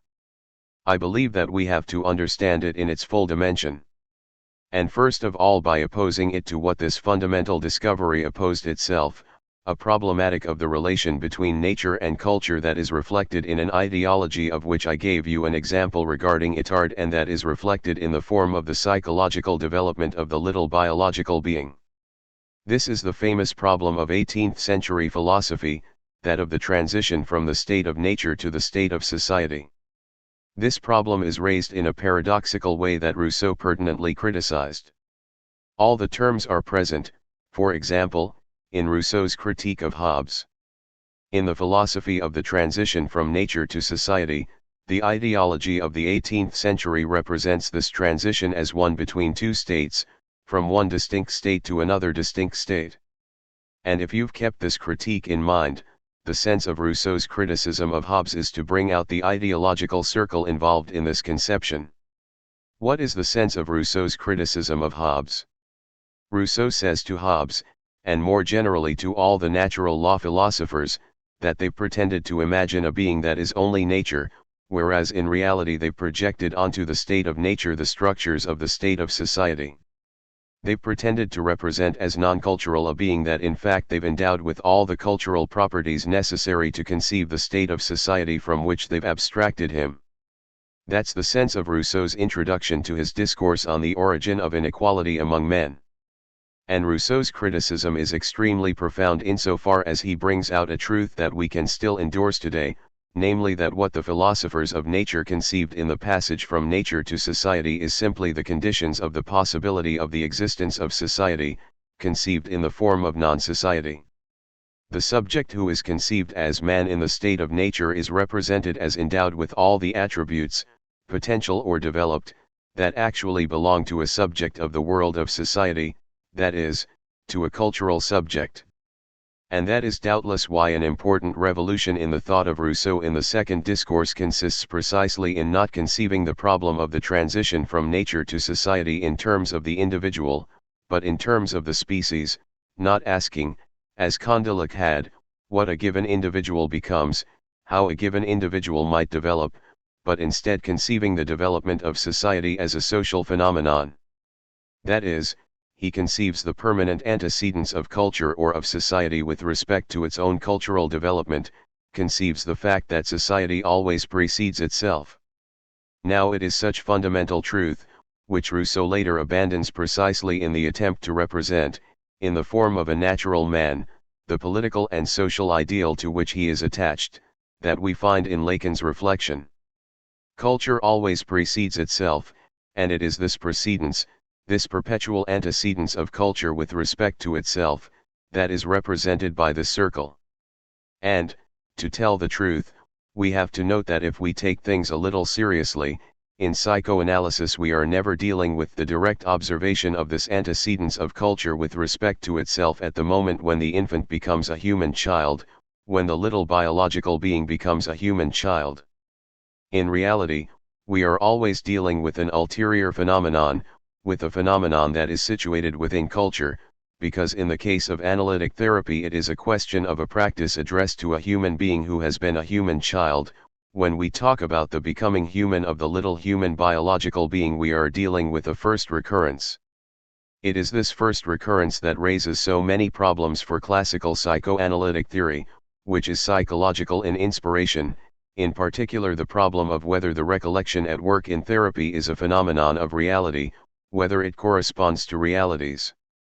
This phenomenon of recurrence, which corresponds, for example, to the famous problem of whether the primal scene, which Freud said might be so traumatizing, should be considered a historically real scene or a fantasy. A difficulty that we also find in the problem of abreaction and in the problem of regression.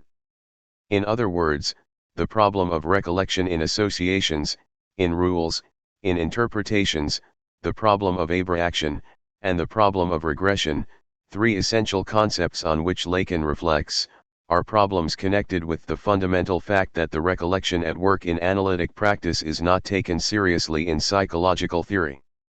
In other words, it is because what takes place in analytic practice is not seen as taking place, in fact, within a constituted cultural world, in a subject who is already a subject of determined society, a subject of culture, that all these problems are posed in terms of the relations between the biological and the psychological. All these false problems that Lacan points out, the problems of recollection, abreaction, regression, etc., are problems that arise from neglecting the fact that what is conceived as the antecedents of culture with respect to itself in the human development of the little biological being is in fact situated within culture itself. In other words, the precession of culture in its relation to biology is a precession of culture with respect to itself that is situated at the cultural level in psychoanalytic practice. It is here that another consequence appears. How is it possible to conceive the identity of the signification of this precession of culture with respect to itself that is at work in analytic therapy in relation to the retrospective localization that is assigned in recollection, abreaction, regression, etc., as concerning the becoming human of the little biological being?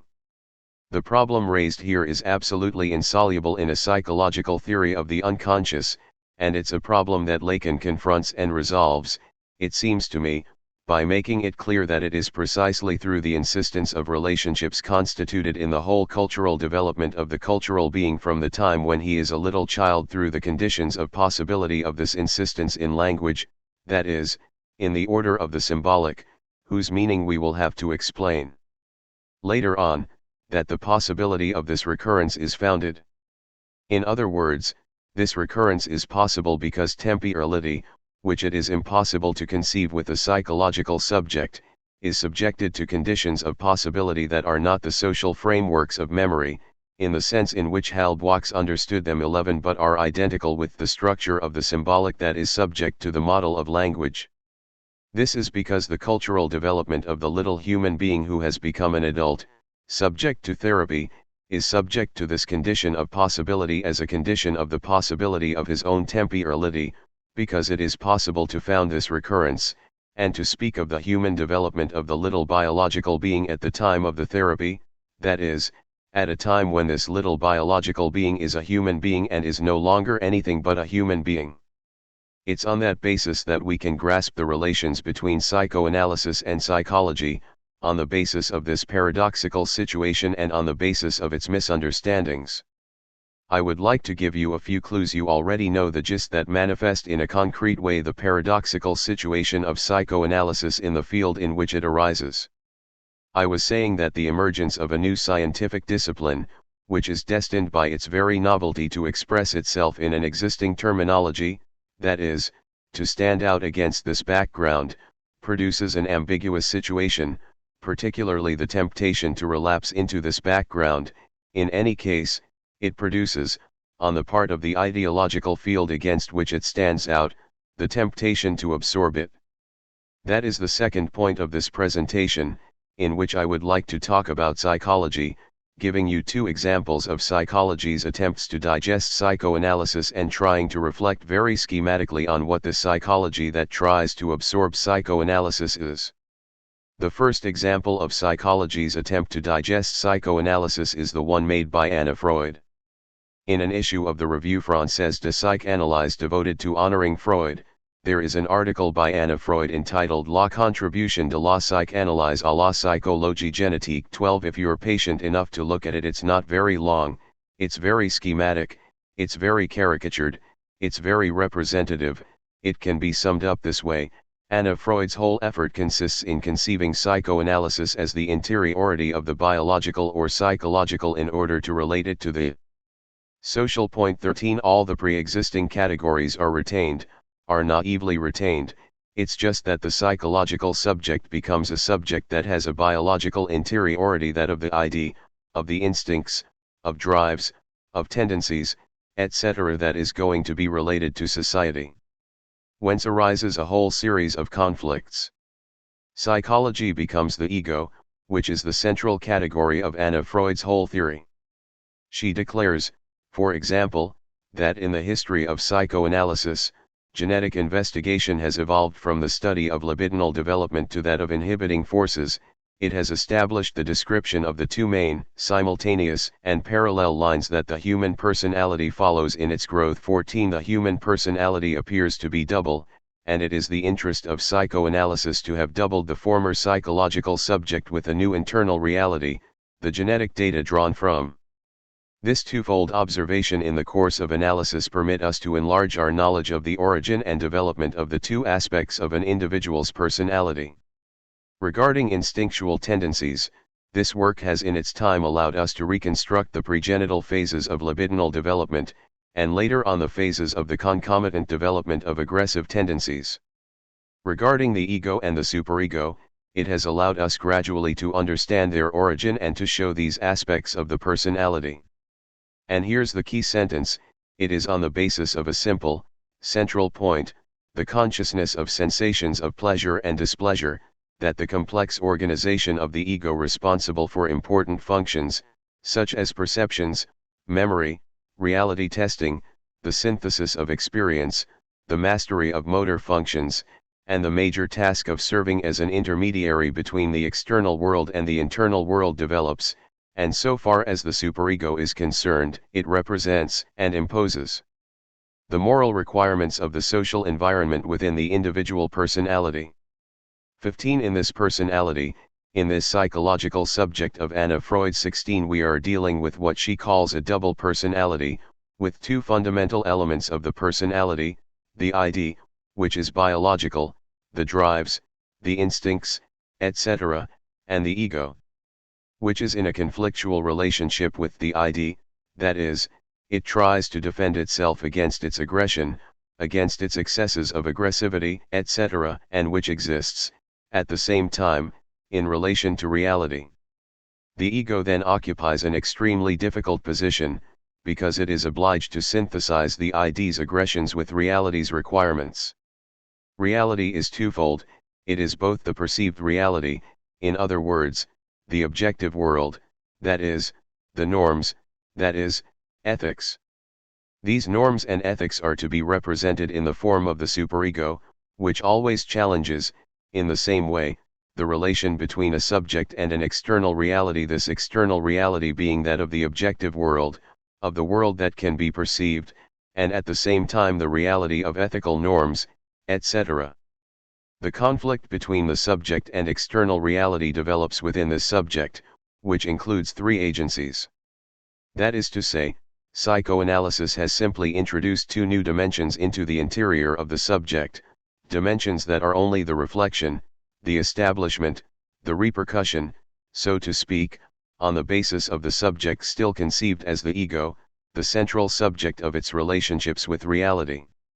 A reality that is twofold, both theoretical reason and practical reason, and is thus found invested within the subject in the form of the ego being this central position that tries to remain central, that tries to maintain its position against the aggressions of the ID or of social reality, in the form of the superego or the objective external world. It is on that basis that Anna Freud's theory of the ego's defense mechanisms is developed. 17. And on that basis a whole tendency of psychoanalysis is centered on the ego's defense mechanisms, that is, on the mechanisms through which the subject succeeds in keeping itself centered on the ego, which is the function of a synthesis at once theoretical and practical. This interpretation of psychoanalysis, this psychologizing theory of psychoanalysis, leads to important technical consequences that Lacan constantly points out, particularly to the primacy of the analysis of resistances. That is to say, to the primacy of the resistances that the ego uses as defense mechanisms to protect itself, to protect its synthetic function, against all the external world's aggressions, and especially against the capacities for aggression represented for it by the psychoanalyst, who is an ego stronger than its own that threatens the internal equilibrium of its own unity. I won't linger on this theory, which leads to absolutely extraordinary consequences, because the problem finally ends up, in Anna Freud's work 18, in a kind of total obscurity regarding the possibilities of an encounter between the ego's mechanisms and those of the ID. It's simply by chance that we happen to observe a certain number of constant relationships between the ID and the ego, etc.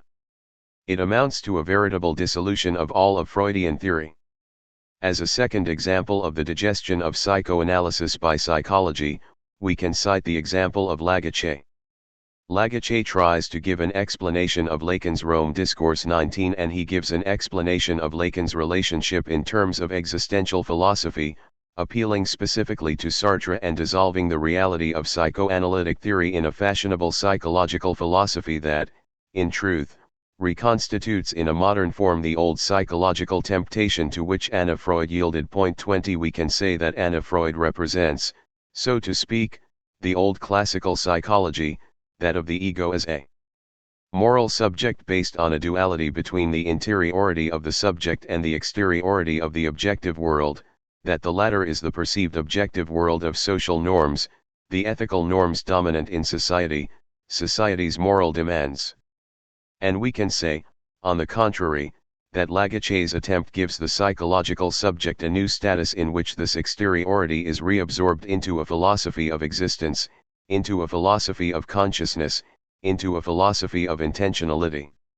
It is extremely amusing to see that Lagache's whole effort to interpret Lacan tends to explain to Lacan that Lacan's main contribution consists in de-objectifying psychology, that is, in disalienating the subject, of derifying it, etc., whereas, in reality, Lacan's effort consists in an elaboration of objectivity that is the precondition of any understanding of the subject. What is also interesting is that Lagache, in his response to Lacan, shows his own theory of the doctor-patient relationship by resorting to a term that Lacan had quoted from some psychoanalyst or other. Psychoanalysis is a two-body psychology.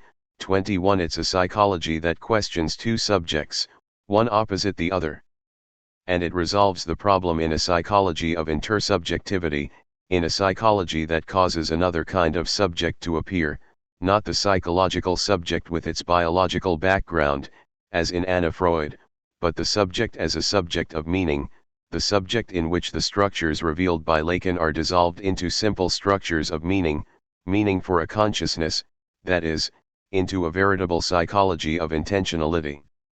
And it's no accident that Lagache connects up with Politzer, who had tried, precisely, to substitute for the structures of the Freudian unconscious a psychology of first-person drama, that is, a psychology of consciousness.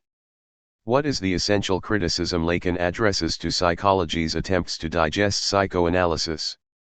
His essential criticism bears on the following point: every attempt made by psychology to digest psychoanalysis is based on a confusion between the subject and the ego, that is, on a misunderstanding of the function of the ego in the subject, which is precisely to be a function of recognition and misunderstanding. Lacan's second fundamental objection is that the psychology at work in this attempt to refute psychoanalysis is also based on a confusion between structure and meaning, a confusion that is possible only on the basis of a philosophy of consciousness. In other words, the psychoanalysis presented in this psychological form undergoes the fundamental structure of psychology, that is, the fundamental structure according to which the human subject is supposed to be identical with the human ego, that is, it is supposed to have the centered structure of the human ego. On that basis, the essential theme of Lacan's criticism can be put in the following way: if we reduce psychoanalysis to the typical structure of psychology, we no longer understand what the unconscious is. As soon as we try to reduce psychoanalysis to psychology, the unconscious becomes an interior of consciousness, either a biological ID, something that falls short of the ungraspable subject interior to the subject, or simply the experienced but occulted sense, the nonsense that is always the risk taken by meaning experienced in the intentionality of consciousness. That is the fatal nature of this centering of the subject on the ego, that is, of the subjection of the structure of the subject to the imaginary structure of the ego, and in that way, in the very measure that the unconscious becomes immanent to the psychological subject, this essential dimension of the unconscious that is its transcendence is lost, a transcendence manifest in the Freud's own works, insofar as the unconscious is sought as something beyond the subject, conceived as something beyond the psychological subject. This transcendence of the subject is what modern psychology, and in particular Sartrean or Politzerian psychology, seek in intersubjectivity. The transcendence of the unconscious is conceived for example by Lagache, after Politzer as that of the immanence of the alter ego. The unconscious is invested in what is conceived as the condition of possibility of its transcendence, that of a transcendental intersubjectivity, at the very level of the experienced. It is there, obviously, that the most important point is situated, this transcendental intersubjectivity, which appears as the site of the unconscious in a psychology of the Politzerian or Sartrean type, or inspired by phenomenology. This intersubjectivity, conceived as the transcendental condition of possibility of psychological alterity, has the same structure as that of the psychological subject. This is the point that we have to try to show with a little precision.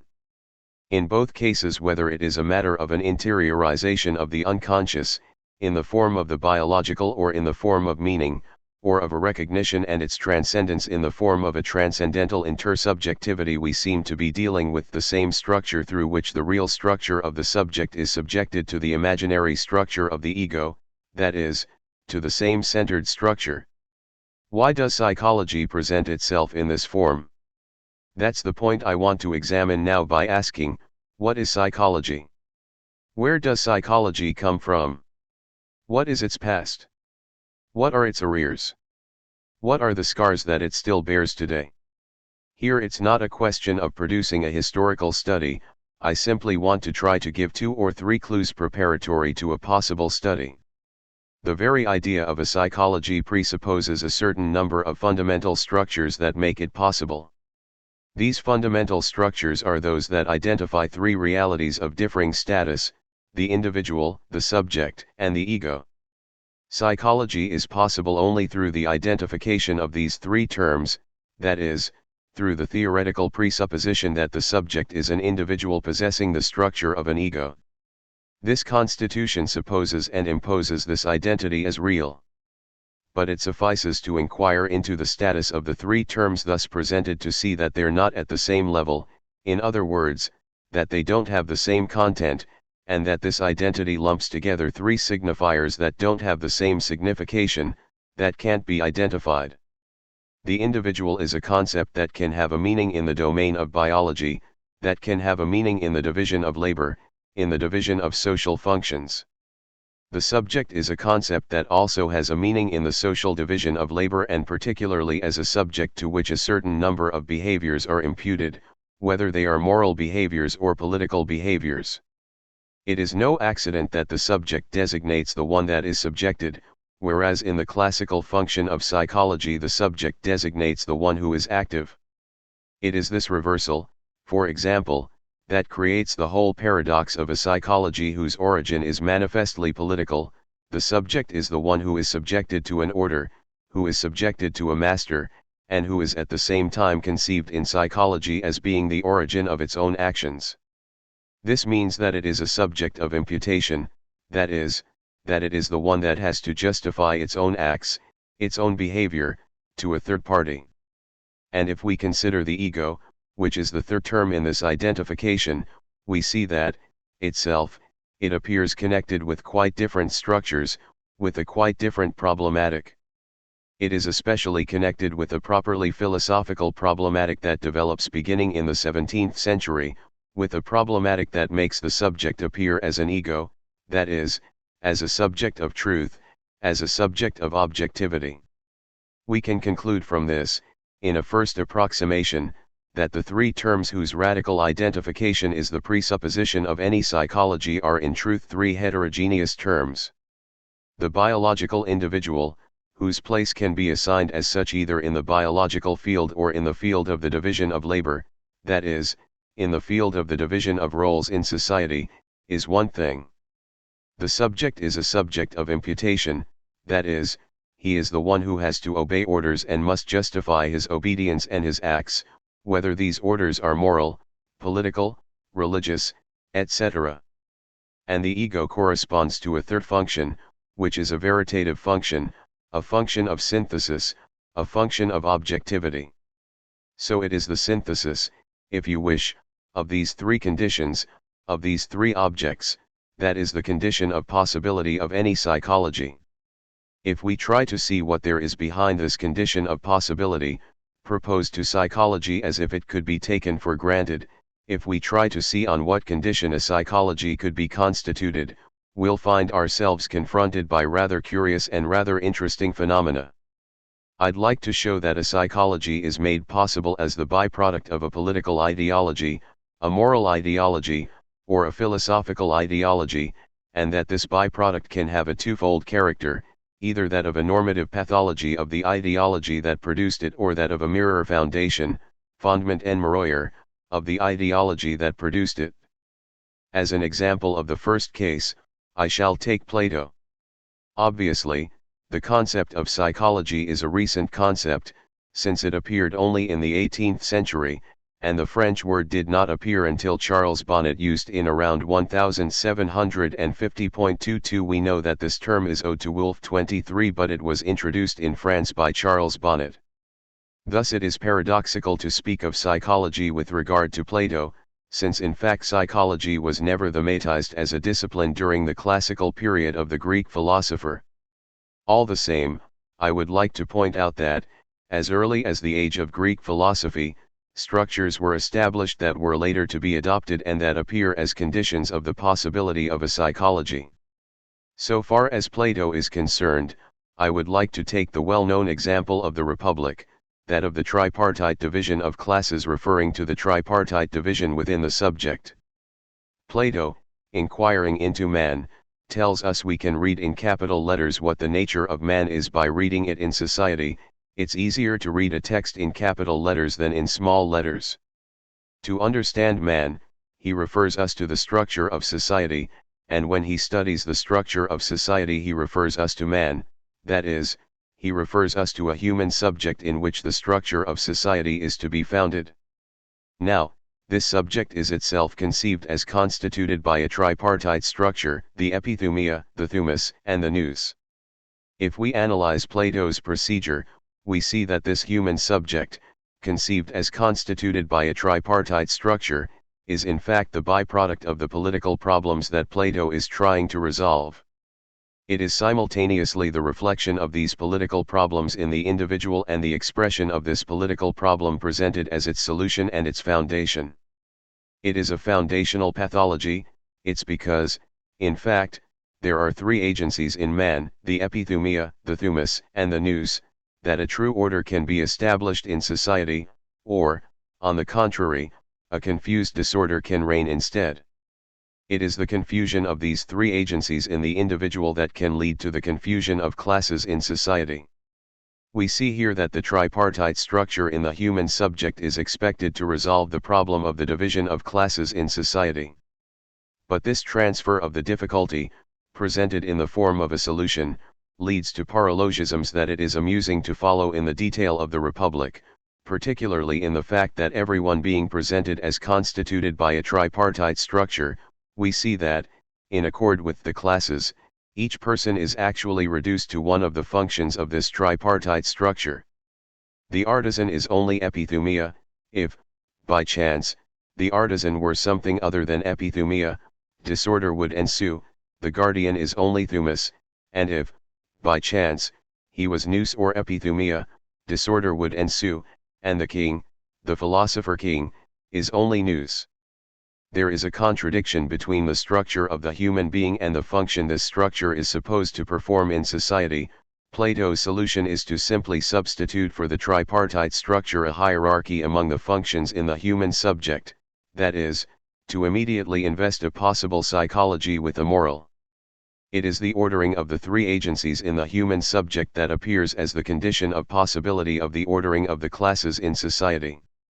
We see here what role is played by the establishment of this structure of a possible psychology in Plato's work, to justify the pathology of politics, to justify the fact that the social order is not what it should be, and, at the same time, to found a social order that would be what it should be.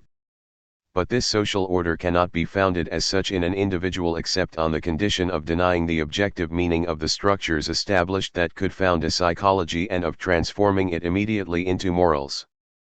Politics becomes morals in the individual, morals being, in the guise of the constitution of a subject that can be the object of an objective study, nothing but the establishment of an order that, in the subject, realizes the condition of possibility and the foundation of the order that are supposed to be worked out in society. It is in another very different domain that the role of the establishment of the structure of the ego in Cartesian philosophy is played out. What can the possibility of a psychology be in Cartesian philosophy? It can't be a psychology of the ego cogito, insofar as the subject of the ego is here a subject of objectivity, that is, a subject of truth. On the other hand, we see that psychology is made possible in Descartes as the pathology, itself liable to represent the flip side of a normalcy, which allows the fully justified exercise of the ego of objectivity. In other words, psychology is made possible in Descartes in order to account for error, to account for inattention, to account for confusion, to account for the confusion in inattention, to account for the taking of liberty in the appearances of the sensible and the body, that is, to account for the confusion of the subject of objectivity with its contrary in order account for the confusion of the truth in error, of the misunderstanding of the truth in error. The psychological subject that appears here as the precondition of the subject of objectivity is the subject of error, at the same time, it is the subject of error being able to convert itself into a subject of objectivity. Psychology can thus be founded in Descartes as concerning the concept of the non-concept of the ego, as concerning the possibility that the ego is not this transparency itself that constitutes it as a subject of truth, as a subject of objectivity, that is, as concerning its own past. That is why it is on the basis of the veritative functions of the ego as subject of objectivity that the fundamental functions of the psychological subject are determined negatively: memory, attention, haste, prejudice, imagination, feeling, all categories through which Descartes conceives the possible pathology that is the flip side of the normalcy of the subject of objectivity. Descartes' Trait de Passions de l'Âme is a treatise on theoretical pathology, on nausea pathology, and it is, at the same time, a treatise on ideal normality. The psychological subject becomes the site where the relation between the subject of truth and the subject of error is played out. And it is in a concept like that of attention, in a concept like that of freedom, which appears as the content of this concept of attention, that the destiny of the psychological subject is played out, a destiny that is to be precisely the shadow of the subject of objectivity, that is, to be its flip side and, at the same time, its possibility. The pathology appears here as the pathology of the psychological subject. The psychological subject appears here as the pathological subject, as the possibility of the pathology of the subject of objectivity, a pathology that can be immediately converted into normalcy by the essential function that is given to this subject, the function of convertibility that is freedom. From this point of view, it would be extremely interesting to see what happens, for example, to the trait de passions in Spinoza, on the basis of the criticism that Spinoza makes precisely of the Cartesian cogito, of this ego that appears as the center of the cogito. The question would be whether Spinoza's abandonment of the subject of objectivity as the condition of possibility of any affirmation of truth doesn't lead to a radical modification of the subject of this pathology of truth. In other words, the question would be whether the status of the subject of the passions of the soul in Descartes, which is defined as this possibility of an alternative between error and truth, which is thus conceived on the basis of the subject of objectivity, is not profoundly modified in Spinoza precisely on the basis of the suppression of the subject of objectivity, and whether the trait de passions de l'âme, instead of opening the way toward a psychology, that is, toward a pathology of the subject of objectivity, does not instead open the way in Spinoza toward what might be called a theory of the imaginary being conceived not, as in Descartes, as a psychological category, but as the category through which a world is conceived. In Spinoza, the imaginary would no longer be a psychological function, but almost, in the Hegelian sense of the term, an element, that is, a totality into which the psychological functions are integrated and on the basis of which they are constituted. That would be the meaning of the Spinozist distinction of the kinds of knowledge. The imagination isn't a faculty of the mind, it's not a faculty of the psychological subject, the imagination is a world. And when we know that in Spinoza the most remarkable example of the imagination is the example of historical existence, which he describes, for example, in the Tractatus Theologico-Politicus, when we see Spinoza relating the functions of psychological subjects, and in particular of prophets, to their function in the world of the imaginary, that is, when we see Spinoza constitute psychological subjects, what we would call psychological subjects, as functions of this world of the imaginary, we may be dealing with a genuine reversal of the problematic of the psychological subject, with a refutation of the problematic of the psychological subject, directly connected with the disappearance in his work of the function of the subject of truth, of the subject of objectivity, that is, we are dealing with the critique of the cogito. What I've said up to this point can be summed up in the following manner: there is no possible psychological subject in Descartes except as a subject of error, that is, as a shadow brought into the pathological by a subject considered as a normal subject, the subject of truth. The question is then the following: why should the truth be expressed? Why is it expressed in Descartes in the form of the ego? Why is the truth expressed by the constitution of a subject of truth? Why is there this emergence of a subject of truth as the constitution of truth itself? It's an extremely important phenomenon because it's the origin of the whole of Western philosophy, and the refutation that Spinoza gives of it is a refutation that has disappeared into history, that has been literally submerged by the development of the later problematic, and that has perhaps not yet re-emerged except in a lateral and elusive form. Why is there a subject? Maybe the necessity of having a subject of truth is imposed precisely by Descartes' problematic, which is a problematic that opposes truth to error. It is perhaps in these concepts of truth and error that we find enclosed the requirement of the emergence of a subject as a subject of truth. It is, in fact, entirely striking to see that these concepts of truth and error are the fundamental concepts from which the requirement of a subject of truth emerges. And it is perhaps in the area of the idea of error that we find the meaning of the concept of truth that is opposed to it. What is error, in fact, for a philosophy like that of Descartes? Error is conceived only as the negative other of truth. Error is the concept of the non-concept, but conceived not in its specificity but as the non-concept of the concept. Error is thought of as reflected on the basis of truth, without, however, this recurrence of truth over error being conceived in its concept. In other words, error is thought of simply as the exterior of a truth, as exclusion from a truth, without the relation to this outside being examined.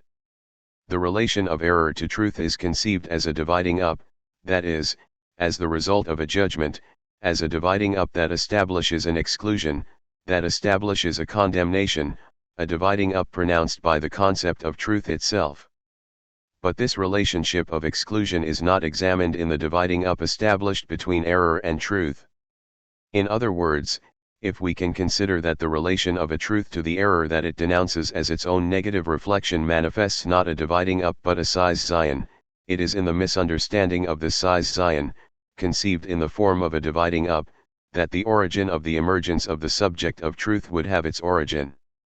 In fact, this relation conceived as a dividing up is the equivalent of a judgment that decides things. And in this judgment that decides things and that consequently misunderstands the size Zion in the form of a dividing up, we would be dealing with two distinct functions that would not be conceived in their distinction. We would be dealing with the utterance A is A, non-A is non-A, that is, the truth is true, error is erroneous, and, on the other hand, we would be dealing, this being a pure utterance, that is, a pure observation, with the judgment that decides things, the judgment that separates, that is, that decides between two values without being reflected otherwise than in the form of judgment. That is to say, a philosophy of judgment like that of Descartes necessarily seems to be necessarily connected with a certain type of relation between a truth and an error conceived in the form of a dividing up without the act that establishes this dividing up, that is, the foundation of the distinction being examined. A philosophy of judgment would thus be founded on a certain negative relation of truth to error, on a distinction conceived as a dividing up and not as a size Zion, and it is on that basis that the category of the subject as subject of truth would be established. Obviously, the category of the subject as subject of error is also established on that basis, at once as the pathology of the subject of truth and as its aleatory precondition. And that is how Descartes reflects the whole past of his own philosophy, that is, all the confusion, all the error, that preceded him. Then the question that arises would obviously be why it was necessary that such a philosophy emerge as a philosophy of judgment. In other words, if we can establish the following correlation between truth and error 24, the size Zion necessarily leads to a philosophy of judgment, which necessarily leads to a philosophy of the subject that decides between truth and error. Why does the relationship of truth to error bring about the appearance of the subject of truth? The whole problem is why the subject of truth appears to be necessary to conceive the distinction between truth and error. All this resides in the fact that error is conceived as the contrary of truth, as its pure negativity, that is, the fact that the distinction between error and truth, the size Zion between error and truth, is not examined. In epistemological retrospection we can clearly assign the difference, we can think what the conditions of the possibility of this distinction were, we can now determine, by historical study, what the conditions of possibility of the distinction between truth and error were. For Descartes, error has a precise content, its Thomist philosophy, its Aristotelian physics, the truth is the new physics, its Galilean physics. All this is the result of a historical process that Descartes does not examine. But we can't explain the appearance of this philosophy, and thus of the subject in which it reflects the judgment that it pronounces on the relation of truth to error, solely by reference to Descartes' illusion. We have to try to account for this function of illusion, for this misunderstanding of a size Zion that is a historical break, that is, a cultural break, for this misunderstanding of the emergence of a new scientific discipline that was conceived in the form of a philosophy of judgment. I can, obviously, only propose a hypothesis. In the philosophy of judgment, Descartes conceived the historical relationship of a new knowledge to an old one in the form of what he had to account for to culture, that is, in a category of the subject of imputation, of the moral subject. That is to say, in a category that is itself caught up in a world of moral imputation, in the world of responsibility. And that's the whole ambiguity of the judge, of judgment.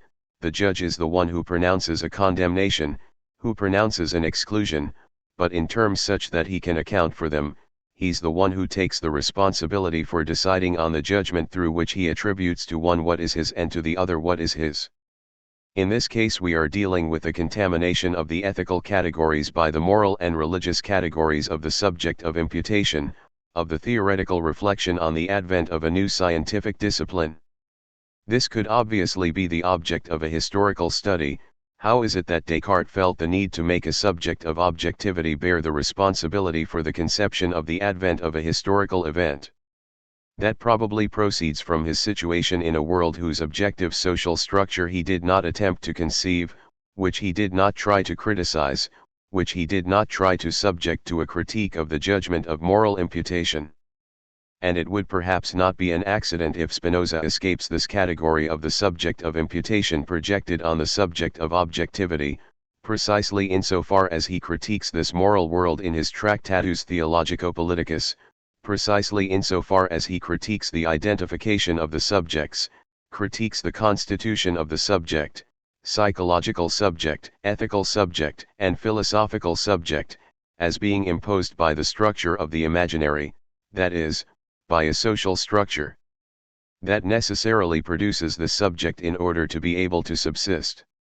I think it would be rather simple to show, in a third example much easier to develop, that, Starting in the 18th century, psychology is always produced by the same schema, since it is in the 18th century that psychology is truly born. I believe it would be rather easy to show that the constitution of the psychological subject, the constitution of its functions, that is, the determination of what is to be studied as psychological in a psychological subject from the 18th century on, is determined by the dominant philosophy of the 18th century, by sensualist empiricism. Starting in the 18th century, psychology appears essentially as the byproduct of a philosophy of knowledge of a new kind and new style.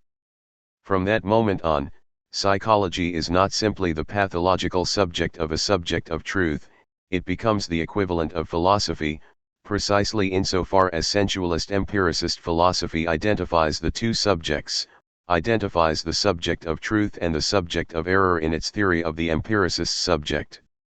From that moment on, the fundamental problem of perception, the fundamental problem of sensation, enters by rights into psychology, not as a pathological problem, but as a problem of foundation. From that moment on, with the development of the natural sciences and neurophysiology, psychology's relation to physiology enters by rights into psychology, that is, the study of the foundations enters by rights into the perceptive function assigned to the subject by the 18th century empiricist sensualist theory of knowledge. What would be interesting to study in this correlation is the role of language, about which I said something a while ago, precisely insofar as it necessarily appears in connection with the whole 18th century empiricist sensualist theory of knowledge, as having to constitute the very possibility of the objective utterance and as having to resolve the problem that is projected as resolved in the psychological subject instituted by empiricist philosophy. I don't have time to go into detail, I simply want to offer this suggestion. Consequently, if we want to sum up the fundamental structure that makes it possible for a psychology to exist, I would say that psychology appears to fulfill a twofold function. Psychology appears as the pathology of the theoretical, the moral, the political, or the religious. On the one hand, as their pathology and, on the other, as a pathology on which they can be founded, that is, as a pathology that can be reversed into normalcy. Thus pathology appears as a mirror phenomenon in which the subject of objectivity reflects the possibility of its not being what it is and, at the same time, the possibility of being what it is. In this phenomenon, in which a function is assigned to psychology that is the function the theoretical subject cannot assume, under these conditions, in which psychology appears as responsible for providing the foundation, the function that the theoretical subject, the moral subject, the religious subject, or the political subject delegates to it. In all these cases we are dealing with a veritable mirror function, a mirror of misunderstanding in the form of understanding. Point 25.